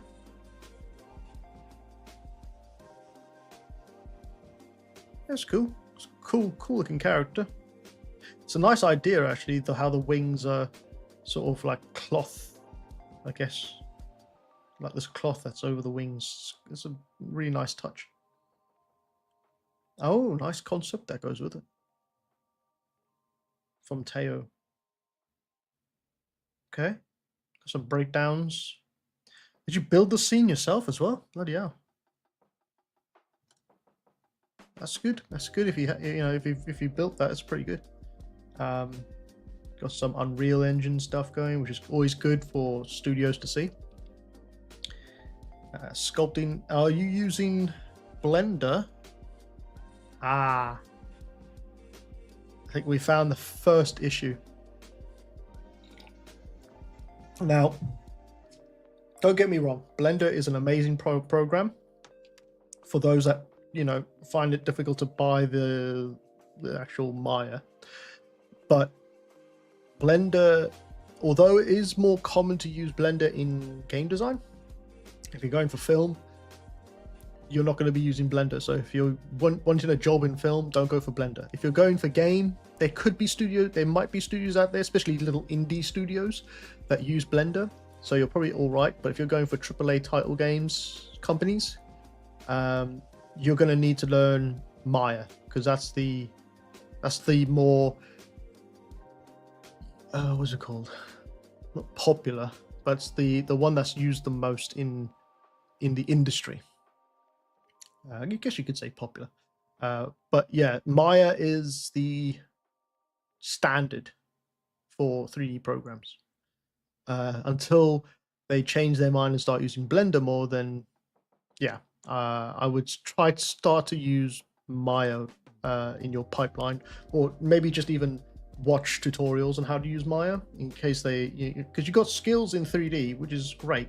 I'm not gonna say you don't have skills in 3D, but when it comes to program, Maya is the one that you want to use, not Blender, unless again it's a small indie studio.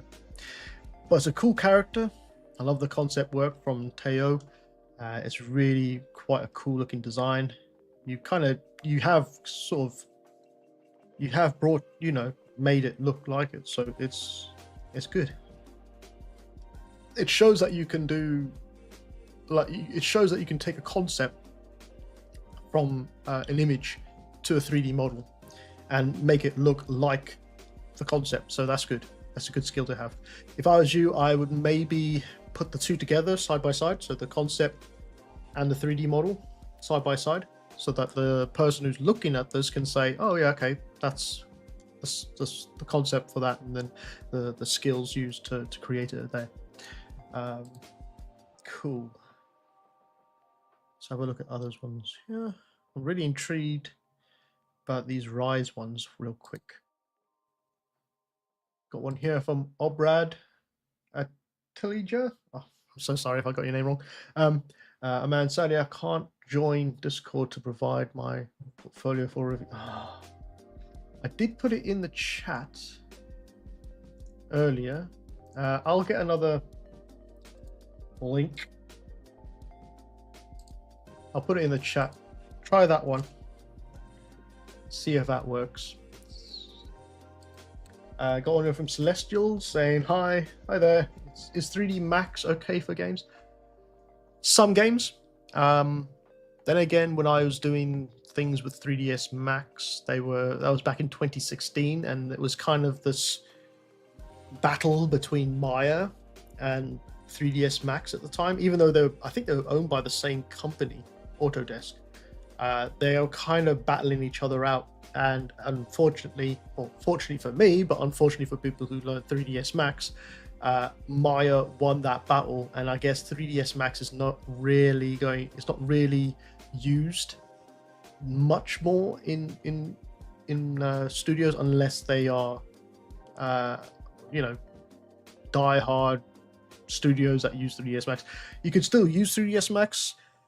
I would say it's better for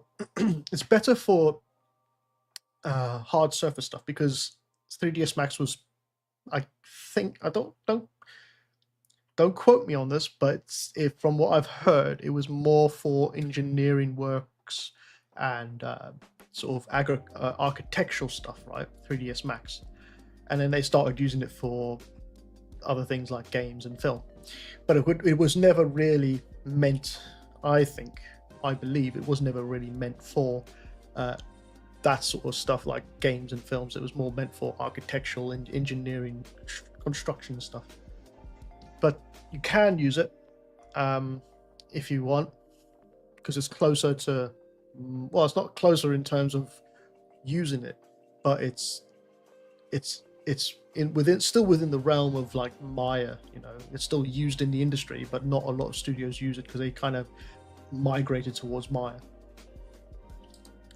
Got one here from Mikara saying, I sent my portfolio in the Art Portfolios channel, but it has no thumbnail for some reason. Sorry about that. It's fine. I'll get around to it. Yeah, former architect, yeah. So you should know that. I mean, I guess you should know it's more of an architectural thing. So looking at this this character, I like it. I like it a lot. It's got good sculpting skills.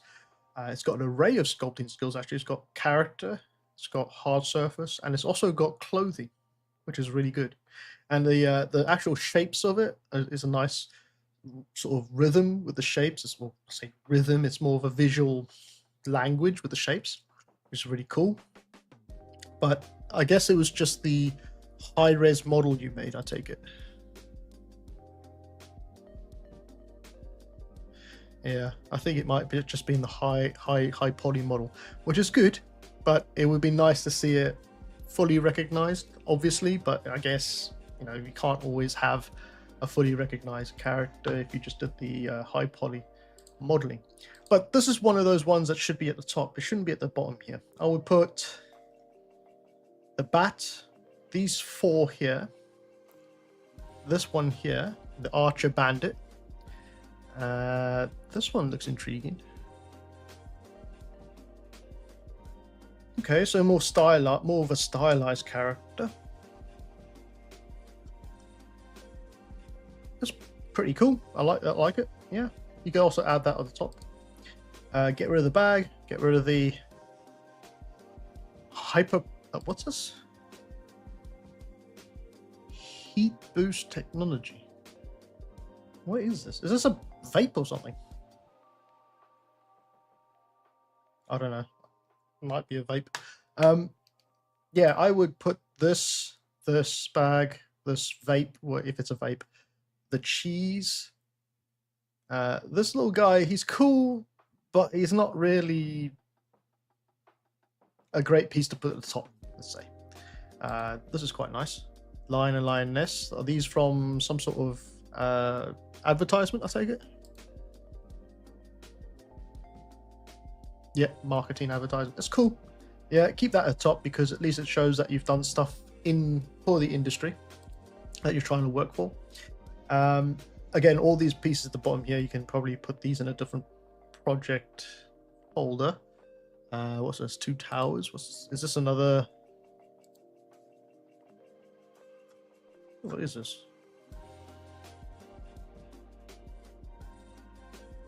Is this some sort of educational? It must be some sort of educational thing.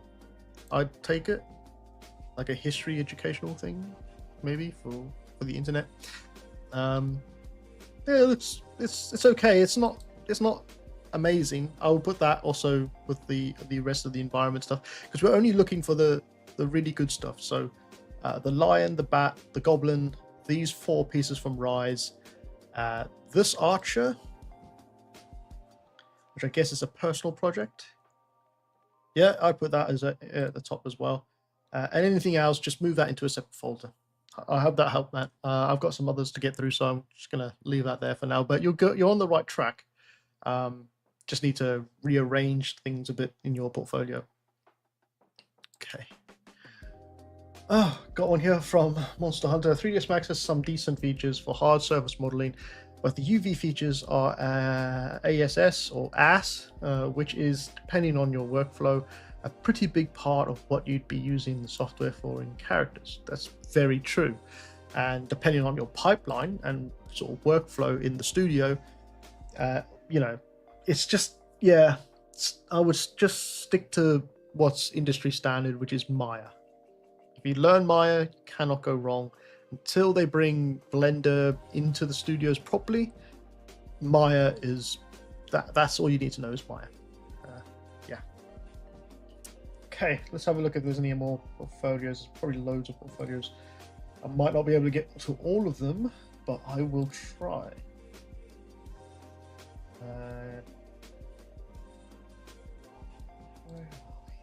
Okay, so we've got one here from Micah Rio. Okay, let's have a look at Micah Rio's. Just going to open it up on a separate page, quick. Okay, safe. Right. Zoink. Let's have a look. So it's a 3D character artist. 3D character artist at Stardust Games in Turkey. I've been making character art for games since 2021. I use ZBrush, Blender, Substance Painter, Photoshop to make my 3D models display here. All right, cool. So it looks like you have fundamentals in ZBrush, which is great. It's always good to have the basic fundamentals in ZBrush. Yeah, it did work. Oh, we got someone from Brazil. Hello, what's the time in Brazil, by the way? Be interesting to see, to know. Maveri says, thanks for the feedback. It was helpful to get another opinion, and thanks for the helpful tips. No problem, mate. No problem. Right. So, what was it? what was this artist? Micah Rio. What are you looking for? Because it looks like you already are a character artist, but what are you trying to do going forwards? What do you want your portfolio to show, or do you want to just have a look at your artwork? Because I can see that you got some good looking art here, like very cartoon style stuff, cartoonish style stuff. And you got some anatomy, vintage girl. You got, ooh, this one's difficult. This one, man portrait. I wouldn't say this is a strong one.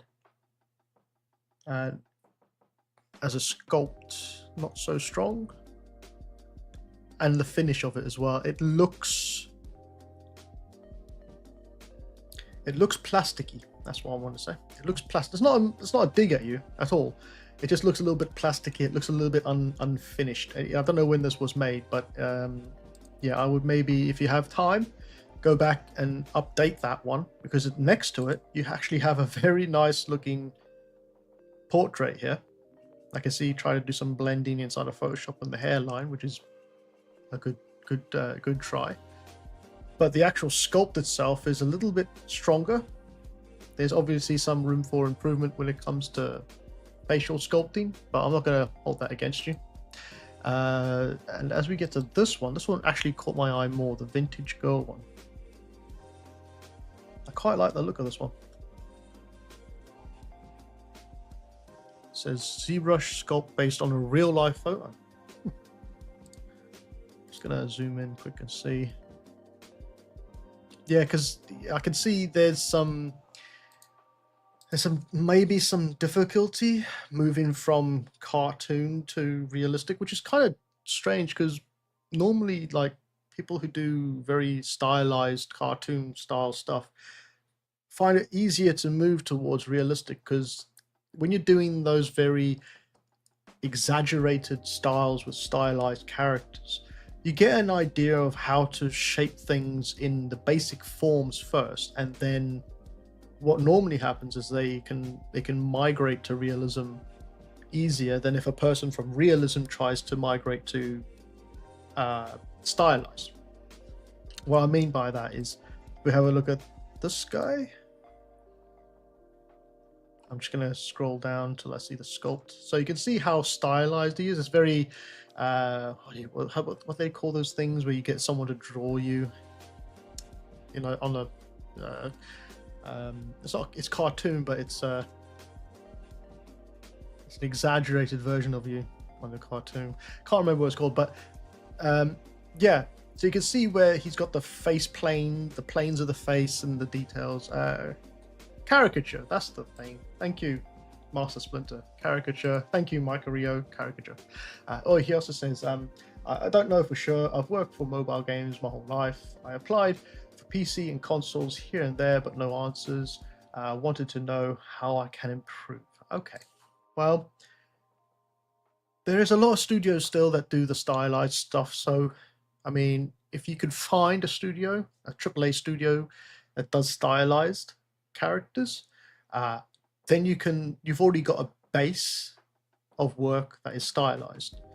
Then all you got to do is one, two, or three characters that replicate what you're trying to be hired to, right?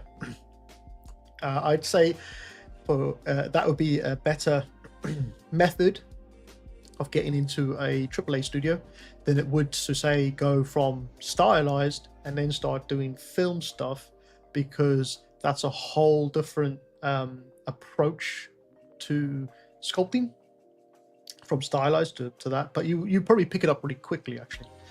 I do like this work in progress stylized female mage. This is really nice. This could be definitely something like if you were going for World of Warcraft studio, Blizzard, I think it's called, Blizzard. This would sit nicely with a sort of Blizzard studio, right? And then all you got to do is make an orc, Blizzard orc, and a Blizzard knight, and you can add that to your portfolio. I would maybe take out this one even though I like the look of this finish, I would take this out, take this one out. What's this one? I would take this one out as well. The anatomy, although it's good to see anatomy, if it's not correct looking anatomy, I wouldn't bother putting it in there. So take this one out, this one out, this one out. Rearrange these a little bit. Keep these ones, or this one at the front. So I'll put this one here. Then make the two variants, an orc and a knight, and put that next to her. And then I'd put this pumpkin near the bottom because it is a pumpkin, right? Even though it could be a character, it's still a pumpkin. So put that near the bottom. And then you can maybe put this one and these three at the bottom too. This one would be next over. I like this cowboy. Keep that where it is. And I'm not sure about this one actually. What was this? 3D hand-painted portrait. Yeah, keep this one here because hand-painted portrait using 3D is a definite win. It's very difficult to do as well, so I applaud you on getting that looking good. Keep that one there. And yeah, so I mean, hopefully that made sense. You've been able to follow along with that. But if you're going for a AAA studio, best to tailor your work towards that. If it's easier to get into a AAA studio that does stylized characters, you've got an upper hand there because you already have stylized characters. And once you're in the AAA studio and you're working for it and you feel like you want to maybe move into stuff, more stuff like Call of Duty or actual realistic characters, then you can work on it whilst you have a job in AAA. It's just better to do that than to not have a job in AAA, unless you're happy with working where you are right now and building on a more AAA sort of portfolio. Then start working on a AAA portfolio, make some anatomy sculpts, but start looking at more realistic stuff, realism. And yeah, that would be that's the way I would go. I would never tell someone to leave their job if they are in the studio job, because it is so hard to get a studio job. So don't leave it, but in your spare time, work towards the next studio if you want to try to move into a different sort of direction. It says, yeah, it makes sense. I guess my problem is I don't have a specific goal or dream company in mind, so I just mess around and push myself on several fronts. I try to keep the enjoyment, but not burnout. That's fair enough. Burnout's the worst thing. I've sort of had it a couple of times before, but that's why I do my time-lapse things, because it just gives me that breathing room to just do whatever I want and just sculpt, you know, and enjoy it again. I think that's probably the best thing to do as well. It says, thanks for the feedback. Really useful and meaningful coming from you. Also glad that you liked the cowboy since I composited it in Photoshop after watching. Oh, well, yeah, I mean, it's a good looking cowboy. It's very Disney, isn't it? I like it, yeah. Not that I like Disney, but it's that sort of style that I like the style. And I just love the strong shapes that it has as well. Cool. Right, let's quickly move on to the next one.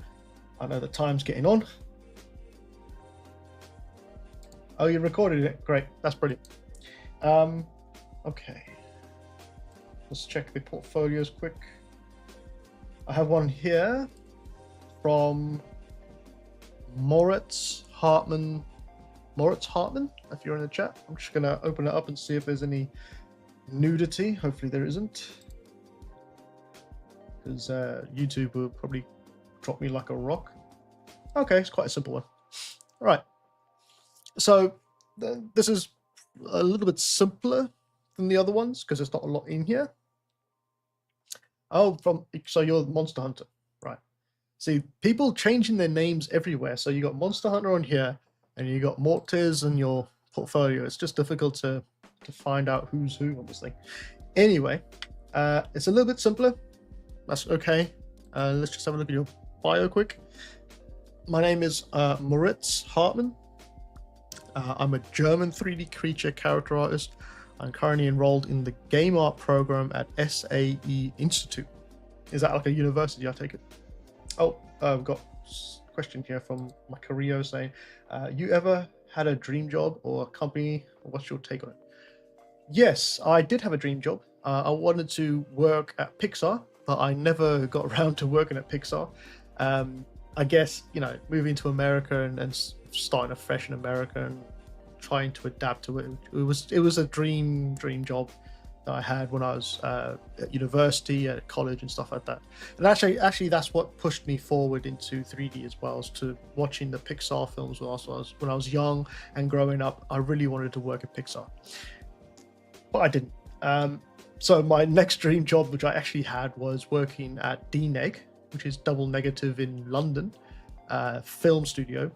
That was probably one of the better experiences, and MPC, which is Moving Picture House or Moving Picture Company before they closed.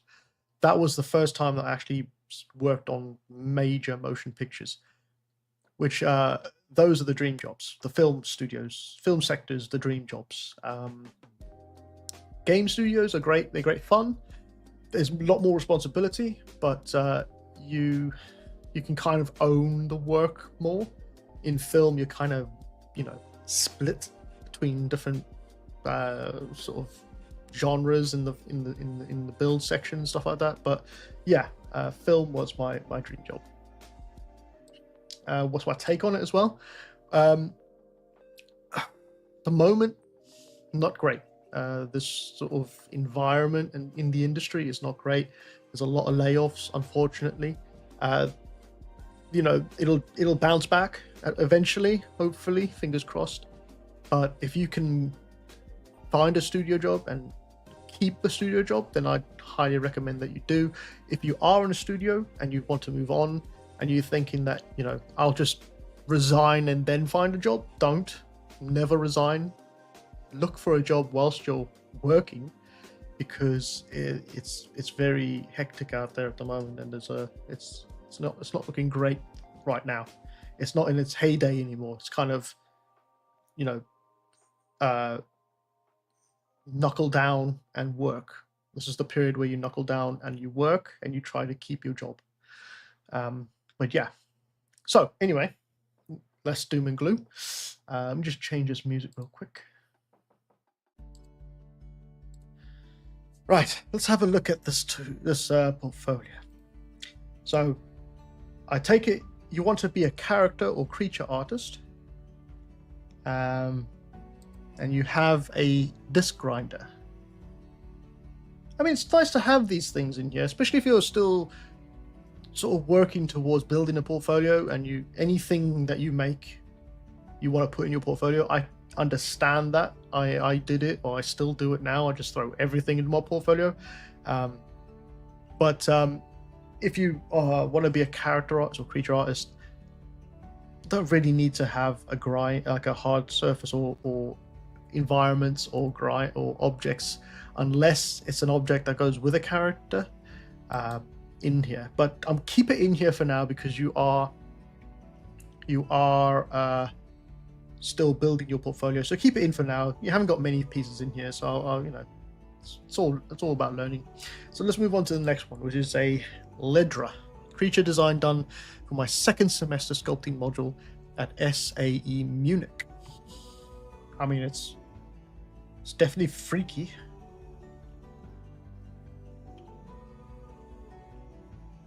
Got the alien sort of jaw going on here. It's quite nice. Oh wow, you've even done the muscles.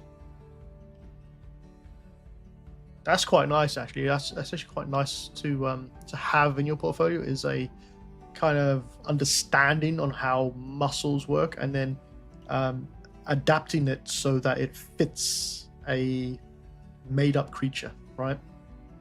So you've probably taken references from, I don't know, wolves, dogs, any sort of quadruped, and you've adapted it so that it fits your character, and you can kind of see how it sort of makes it more realistic as well when you do that. Says, yeah, this is just to showcase basic modeling capabilities, not really an important piece. Okay, that must have been the grinder. He says, it somewhat lowers due to the assignment limitations. Low res. Oh, it's somewhat low res due to the assignment limitations. Okay, is that the grinder, or is it this character or this creature? I mean, it's a nice creature. Very nice creature. It's unique because it's not something I've seen before. Says, yes, it's like 90% canine anatomy. Cool. I like the face of it. You know, I can see you spent a lot more time on the face, getting that looking cool. I'm just going to say this. It's a lot of background stuff on here in this image. Not a bad thing, obviously, because you have got close-ups of the creature, but it's a lot of work put into the background stuff. I would have maybe made the creature bigger and maybe just crop it so it's just here. Obviously, this is a sort of student piece or a diorama, I guess you could say, but you always want to make sure that if you're making a diorama or you're making a piece that has environment elements in it, that you don't lose the main focus, and the main focus is the creature, because you want to be a creature artist. You don't want to be an environment artist or a hard surface artist. You want to show off the creature. So you could probably get away with just this little piece here that he's standing on as the environment, and if you want, you can put a power cable around here, or a tree stump in there as well, but I would probably crop it at about there, really.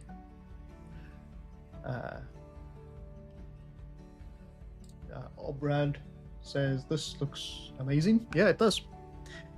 It's really good detail here. I really like that.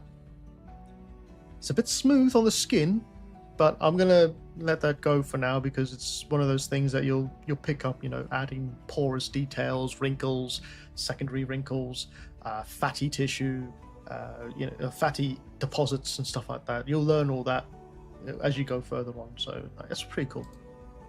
And then lastly, we have Project Eden, the creature design made for our third semester game project at SAE. How many semesters have you got? I hope you don't keep going. Otherwise you'll never get into a studio. But yeah, I mean, I like this. It's got elements of a film that I've seen. Is there a reference to this? Lightning Fair, Metahuman, Lighting Project, so cool. So all credit there goes to the team at Epic Games. Bringing in skinning and animation by Jason and Samuel. This looks familiar. This creature. Oh, that's what it is. Has anybody seen that film Life? It came out a couple of years ago. It's all about that asteroid that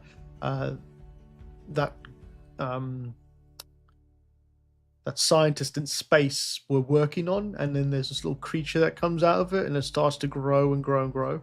I'll try and find an image of it. 1 second.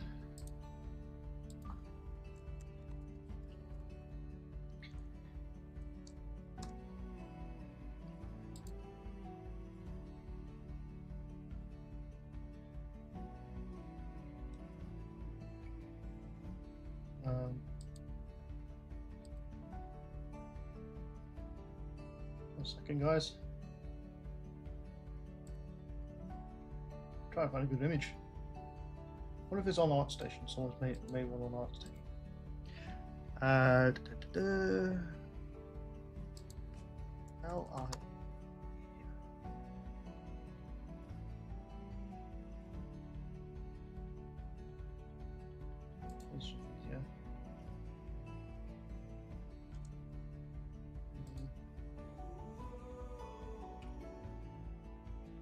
Bear with me, guys. It's a cool creature, but it reminds me a lot of the one I'm trying to find. Can't find it. Anyway, I found this one. So you see this one here? Kind of reminds me of this creature from the film Life, which is really a cool looking alien. It's a good film as well. It's kind of that classic alien film, but it's got that sort of flow going to it, if you know what I mean. Again, you got the anatomy with the skeleton, which is quite nice, and then you have the model itself. Now, you don't always have to have the anatomy and skeletal structure. If you're going into film design, it's probably a good idea to look into doing this sort of stuff, because you might be asked to design a skeletal rig a skeletal system as well, a basic skeletal system, and muscles underneath, sort of basic shapes, so that they can rig it and simulate the muscles and stuff like that. But essentially, you don't really need to do that unless you want to do that sort of thing in future. I would maybe start off by sculpting something really cool, and then put in the muscles and bones into it afterwards. It's probably the easiest way to do it, which I think is what you've done as well, so I wouldn't worry too much about that. Says cosmic horror creatures have sick designs. Yeah, they do. And you can get away with doing so much. You can get away with really broadening your horizon when it comes to designs and stuff like that. Like, another one that this reminds me of is the Tomorrow War. The Tomorrow War on Amazon. And that's an amazing creature one as well. So let me just try and find that one. The Tomorrow War. Yeah, I think this one's very popular. See here, this sort of design. It is absolutely beautiful, by Ken Bartholomew. That's how you say it. He is an amazing creature character artist, and this is the kind of thing that you can get away with when it comes to alien species and stuff. You really get away with doing more stuff like this. Yeah, really nice stuff. Anyway, yeah, I think you have a good start here, mate. I would push on, try to make something that's not alien related. Try doing a human, because it's all very well to create creatures and creatures and aliens and stuff like that, but if you don't have a fundamental of anatomy and human anatomy and animal anatomy, then it's going to be difficult to see if you can do the sort of work that studios want. So it doesn't have to be a fully realized or finished piece either. When I'm talking anatomy and sort of animal anatomy and stuff like that, I mean, like, for humans, you could do parts of a character, you could do parts of a human, you could do the face, the arms, the biceps, or the abdomen, the chest.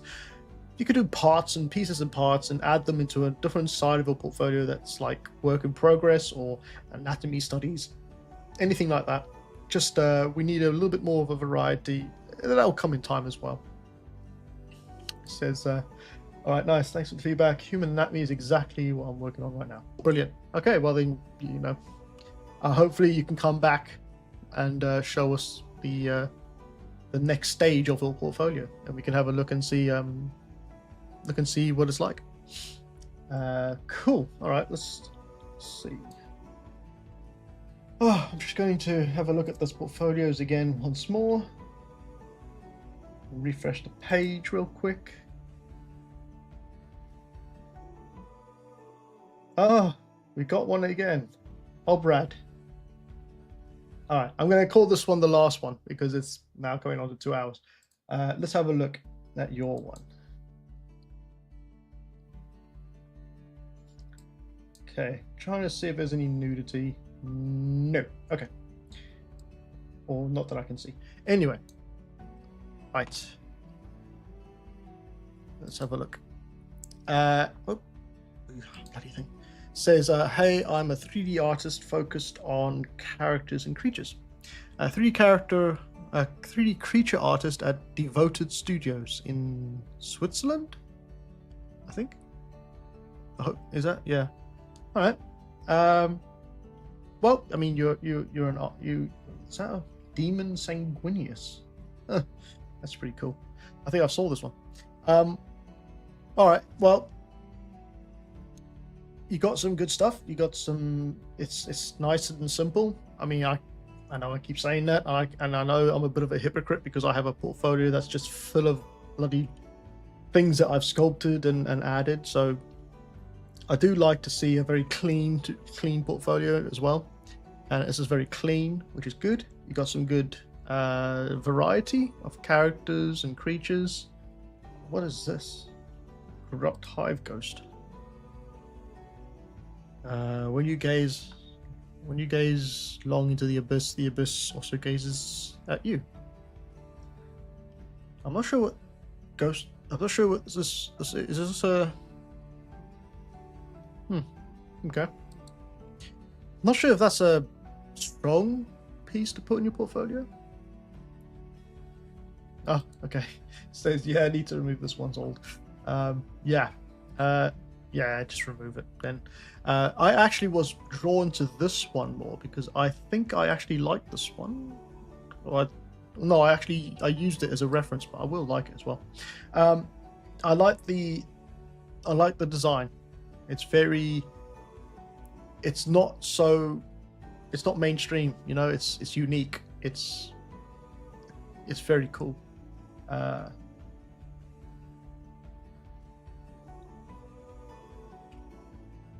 Just have a look at the rest of it quick.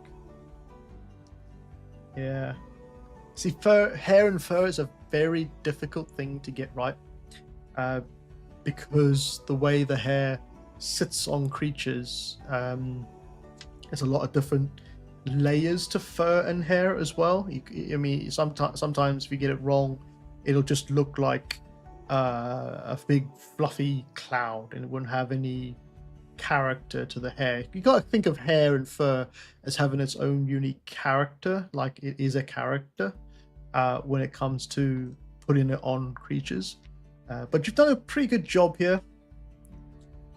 It's better than I could do, and you know, it kind of blends in. It blends in nicely with the design. But I think these renders with just the head is just really cool. Really cool render, that one.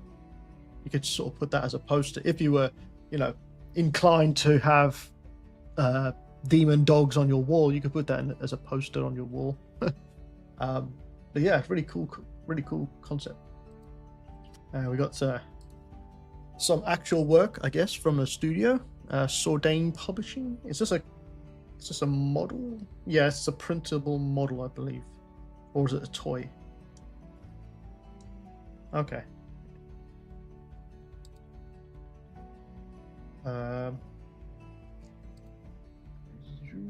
Need to remove that old one. Monster Hunter says, wait, the black and white version in the banner goes hard. What was that one?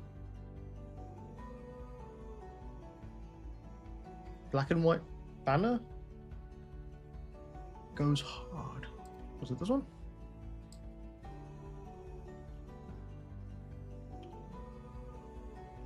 Oh, I must have missed that one. Oh well. Says Obon says, fun fact, the fur was done in Blender. Thanks for your nice words, mate. It means a lot. Well, that's very good then, because I've done it in Maya using XGen, and it is not easy. So I applaud you for that, mate. Just want to check out this Sanguinius quick. Demon Sanguinius. Yeah, I think I saw this one on the homepage. Quite like it, actually. I like the mask for him. This is 3D printable, isn't it? 3 different head variant. Yeah, it's a 3D printable version. That's pretty cool. The head's a bit small, a bit bigger than this one though, compared to the body. I guess if it's 3D printing, it'll sort of fit better, won't it? And you want to get that detailing as well, I guess. But yeah, it looks really nice, this one. That's the thing with 3D prints. Like 3D prints look 10 times better when they're printed than in the 3D version, if you know what I mean. I actually like these renders down here more than I like this ones up here. I think the ones down below, although this one shows more of the detail, it looks a bit flat. It looks a bit like it's missing something, you know. I would actually maybe move the ones at the bottom. I know you want to show off some color and stuff like that and variants of color, but these ones down here just hit harder. They just show off so much more of the actual detail as well. That's a good concept. What's this one? Orc bust. That's quite nice. It's got some good wrinkles and detail on the face here, and the micro details as well. It's quite nice. It's strong facial anatomy as well, facial sculpting. Yeah, it's good.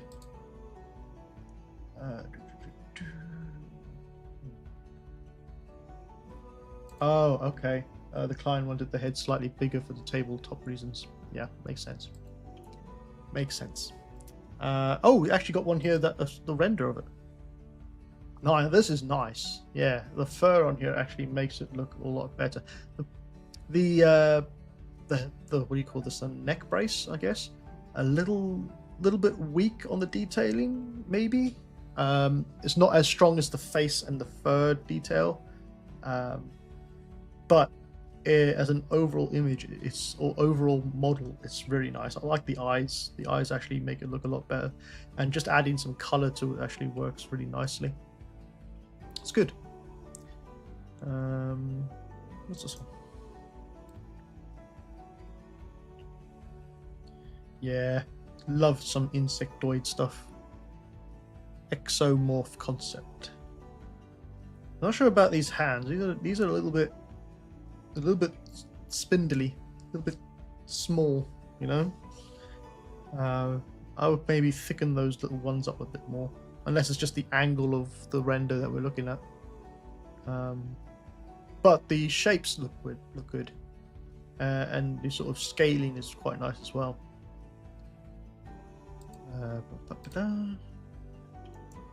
Oh, go on, let's have a look at your dragon then. Earth dragon.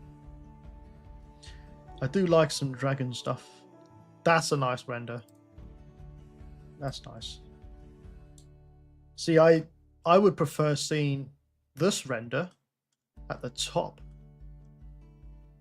because it's just so much cleaner, you know. It's, than the one that's up there. You can kind of see the shapes as well. But it's each to his own. Yeah, we could probably break up the surface of this a little bit more by playing with the specular highlights. So in between the cracks and crevices, you won't have any specular, so you could really make these scales pop out a bit more. But it's difficult. It's everything like that. Those sort of things are very difficult to achieve whilst you're still learning. But it's good. It looks like the concept, so I'm happy with this one. Yeah, really happy with this one. Right, let's just have a look at this bruiser. The Legend, game ready character. Ha. Is this using Unreal? Character creator.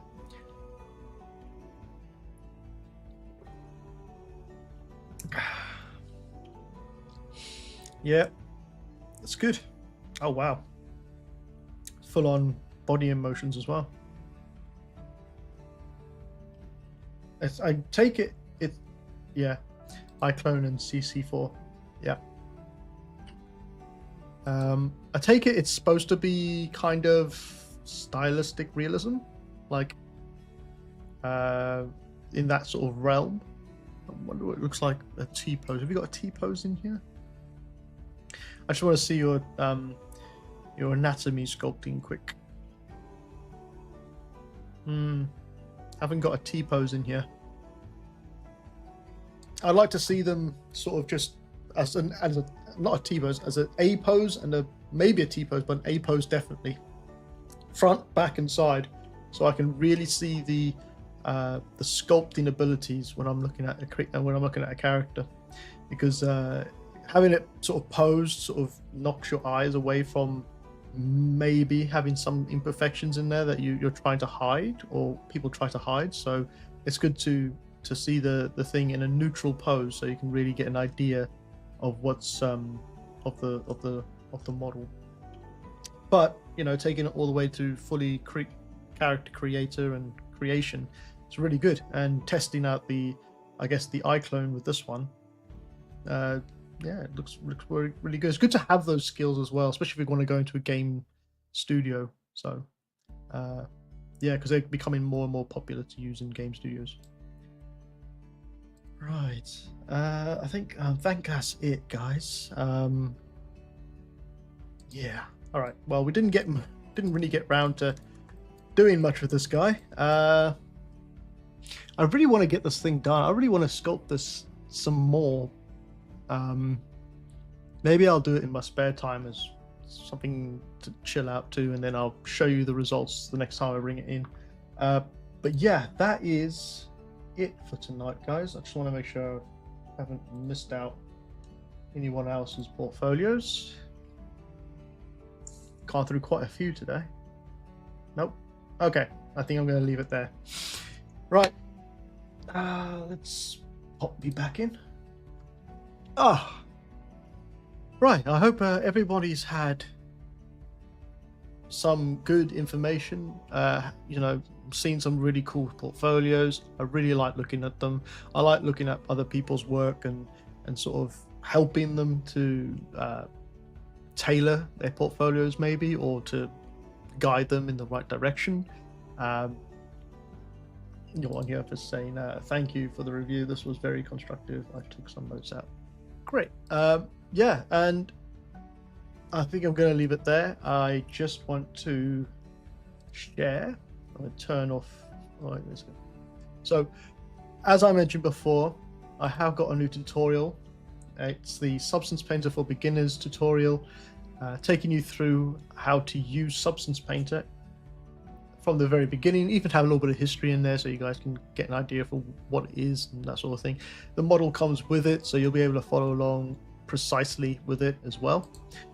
For my Patreons, they are currently working on the Velociraptor tutorial, where they're building a Velociraptor from scratch inside a ZBrush for a high poly model that they can use in their portfolio. Also, I'm going to have a 30% off sale on Flip Normals starting next month, beginning of next month, and that's on everything on my Flip Normals site, even the new tutorial. And it's basically you put stuff in your basket, obviously, and then you go to checkout.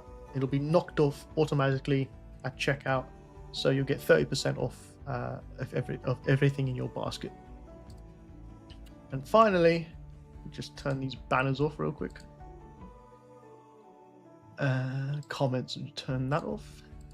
Finally, I just want to say thank you very much to my members. I'm getting quite a few now, and here we go. So, names. If I can't read the second name, I'm sorry. I'll just try and read the first name. If I can read the second name, I will.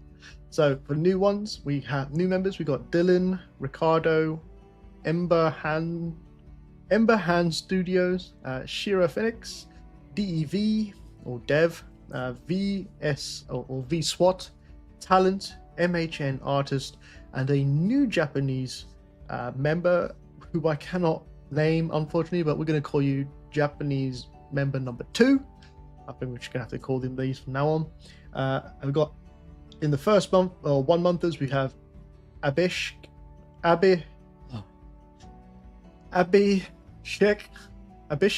I hope that's right, and Wesley. And in the second monthers, now this might be an old YouTube members thank you page, so I might not have updated it yet, but I will for the next stream. And the 2 monthers we have Joseph Bunkowski, Jace Burgoyne, Dave Newhouse, Mateo, Alternative 35, Ganesh, Joel Lewis Frateus, Maria, Ivan Savoyne Nicholas, I hope that's right, Anastasia, Tia Pong, Japanese member number 2, and Nicholas Anastasio. I hope I haven't had 2 of the same in there. Might have actually. I hope not. Anyway, just want to say thank you to all my YouTube members for joining. And for my Patreon members, I have Tier 1 Alan CE. Tier 2, I have Alberto, Best in Shot, Captain Puffer, Gradual Boredom, Jason, Joseph Bonkowski, King Amp, Chrono, Lloyd David, Lost in Limbo, Mackay 903, Rafael Diaz, Thabisio, Thassa, and Tom Euro. In Tier 3, I have Aaron Todman, Anika, Ganesh, Owen Vandermine, Gabrielle, Gies, I think it's Gies, Hoofy 76, Jumps, Rodya, Tyler Kraus, and Wenwu Zeng. I hope that's all right. Thank you very much, guys, for being members. I hate it when I have to say names because I'm so bad with them. So I got one more question here saying, will the Substance Painter course will be on YouTube? No, it's a pay-for course that you can buy online. It's not for YouTube, unfortunately. But you have got other tutorials, live streams tutorials for members only that you can sign up for, and you can watch those. And there's some of the free ones on my YouTube as well. You can watch on there as well. Anybody who becomes a member, I'm very grateful for you guys to join my membership. Everything I make goes back into making more product for you guys to watch as well as learn. So I'm very grateful for you guys. Anyway, enough sulkiness. Enough of that. I'm going to turn the music off, and I just want to say thank you very much, guys. I hope you have a great weekend, and I'll see you on Monday, where we'll be continuing on the Dragon Sculpt tutorial. And it's also the end of the month, so that means payday, which is brilliant. Can't wait. So yeah, have a great weekend, and I'll see you all on Monday. Take care.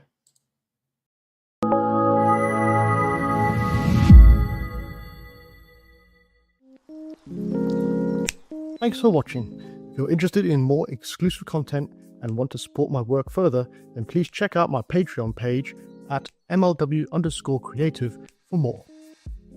Also, view past live streams you might have missed in Tier 3 tutorial support, where I will be archiving future streams moving forward. If you are interested in other full-length tutorials, brushes, and models, then check out my online stores for more useful content. I would also like to thank all my subscribers and patrons for supporting me for this long.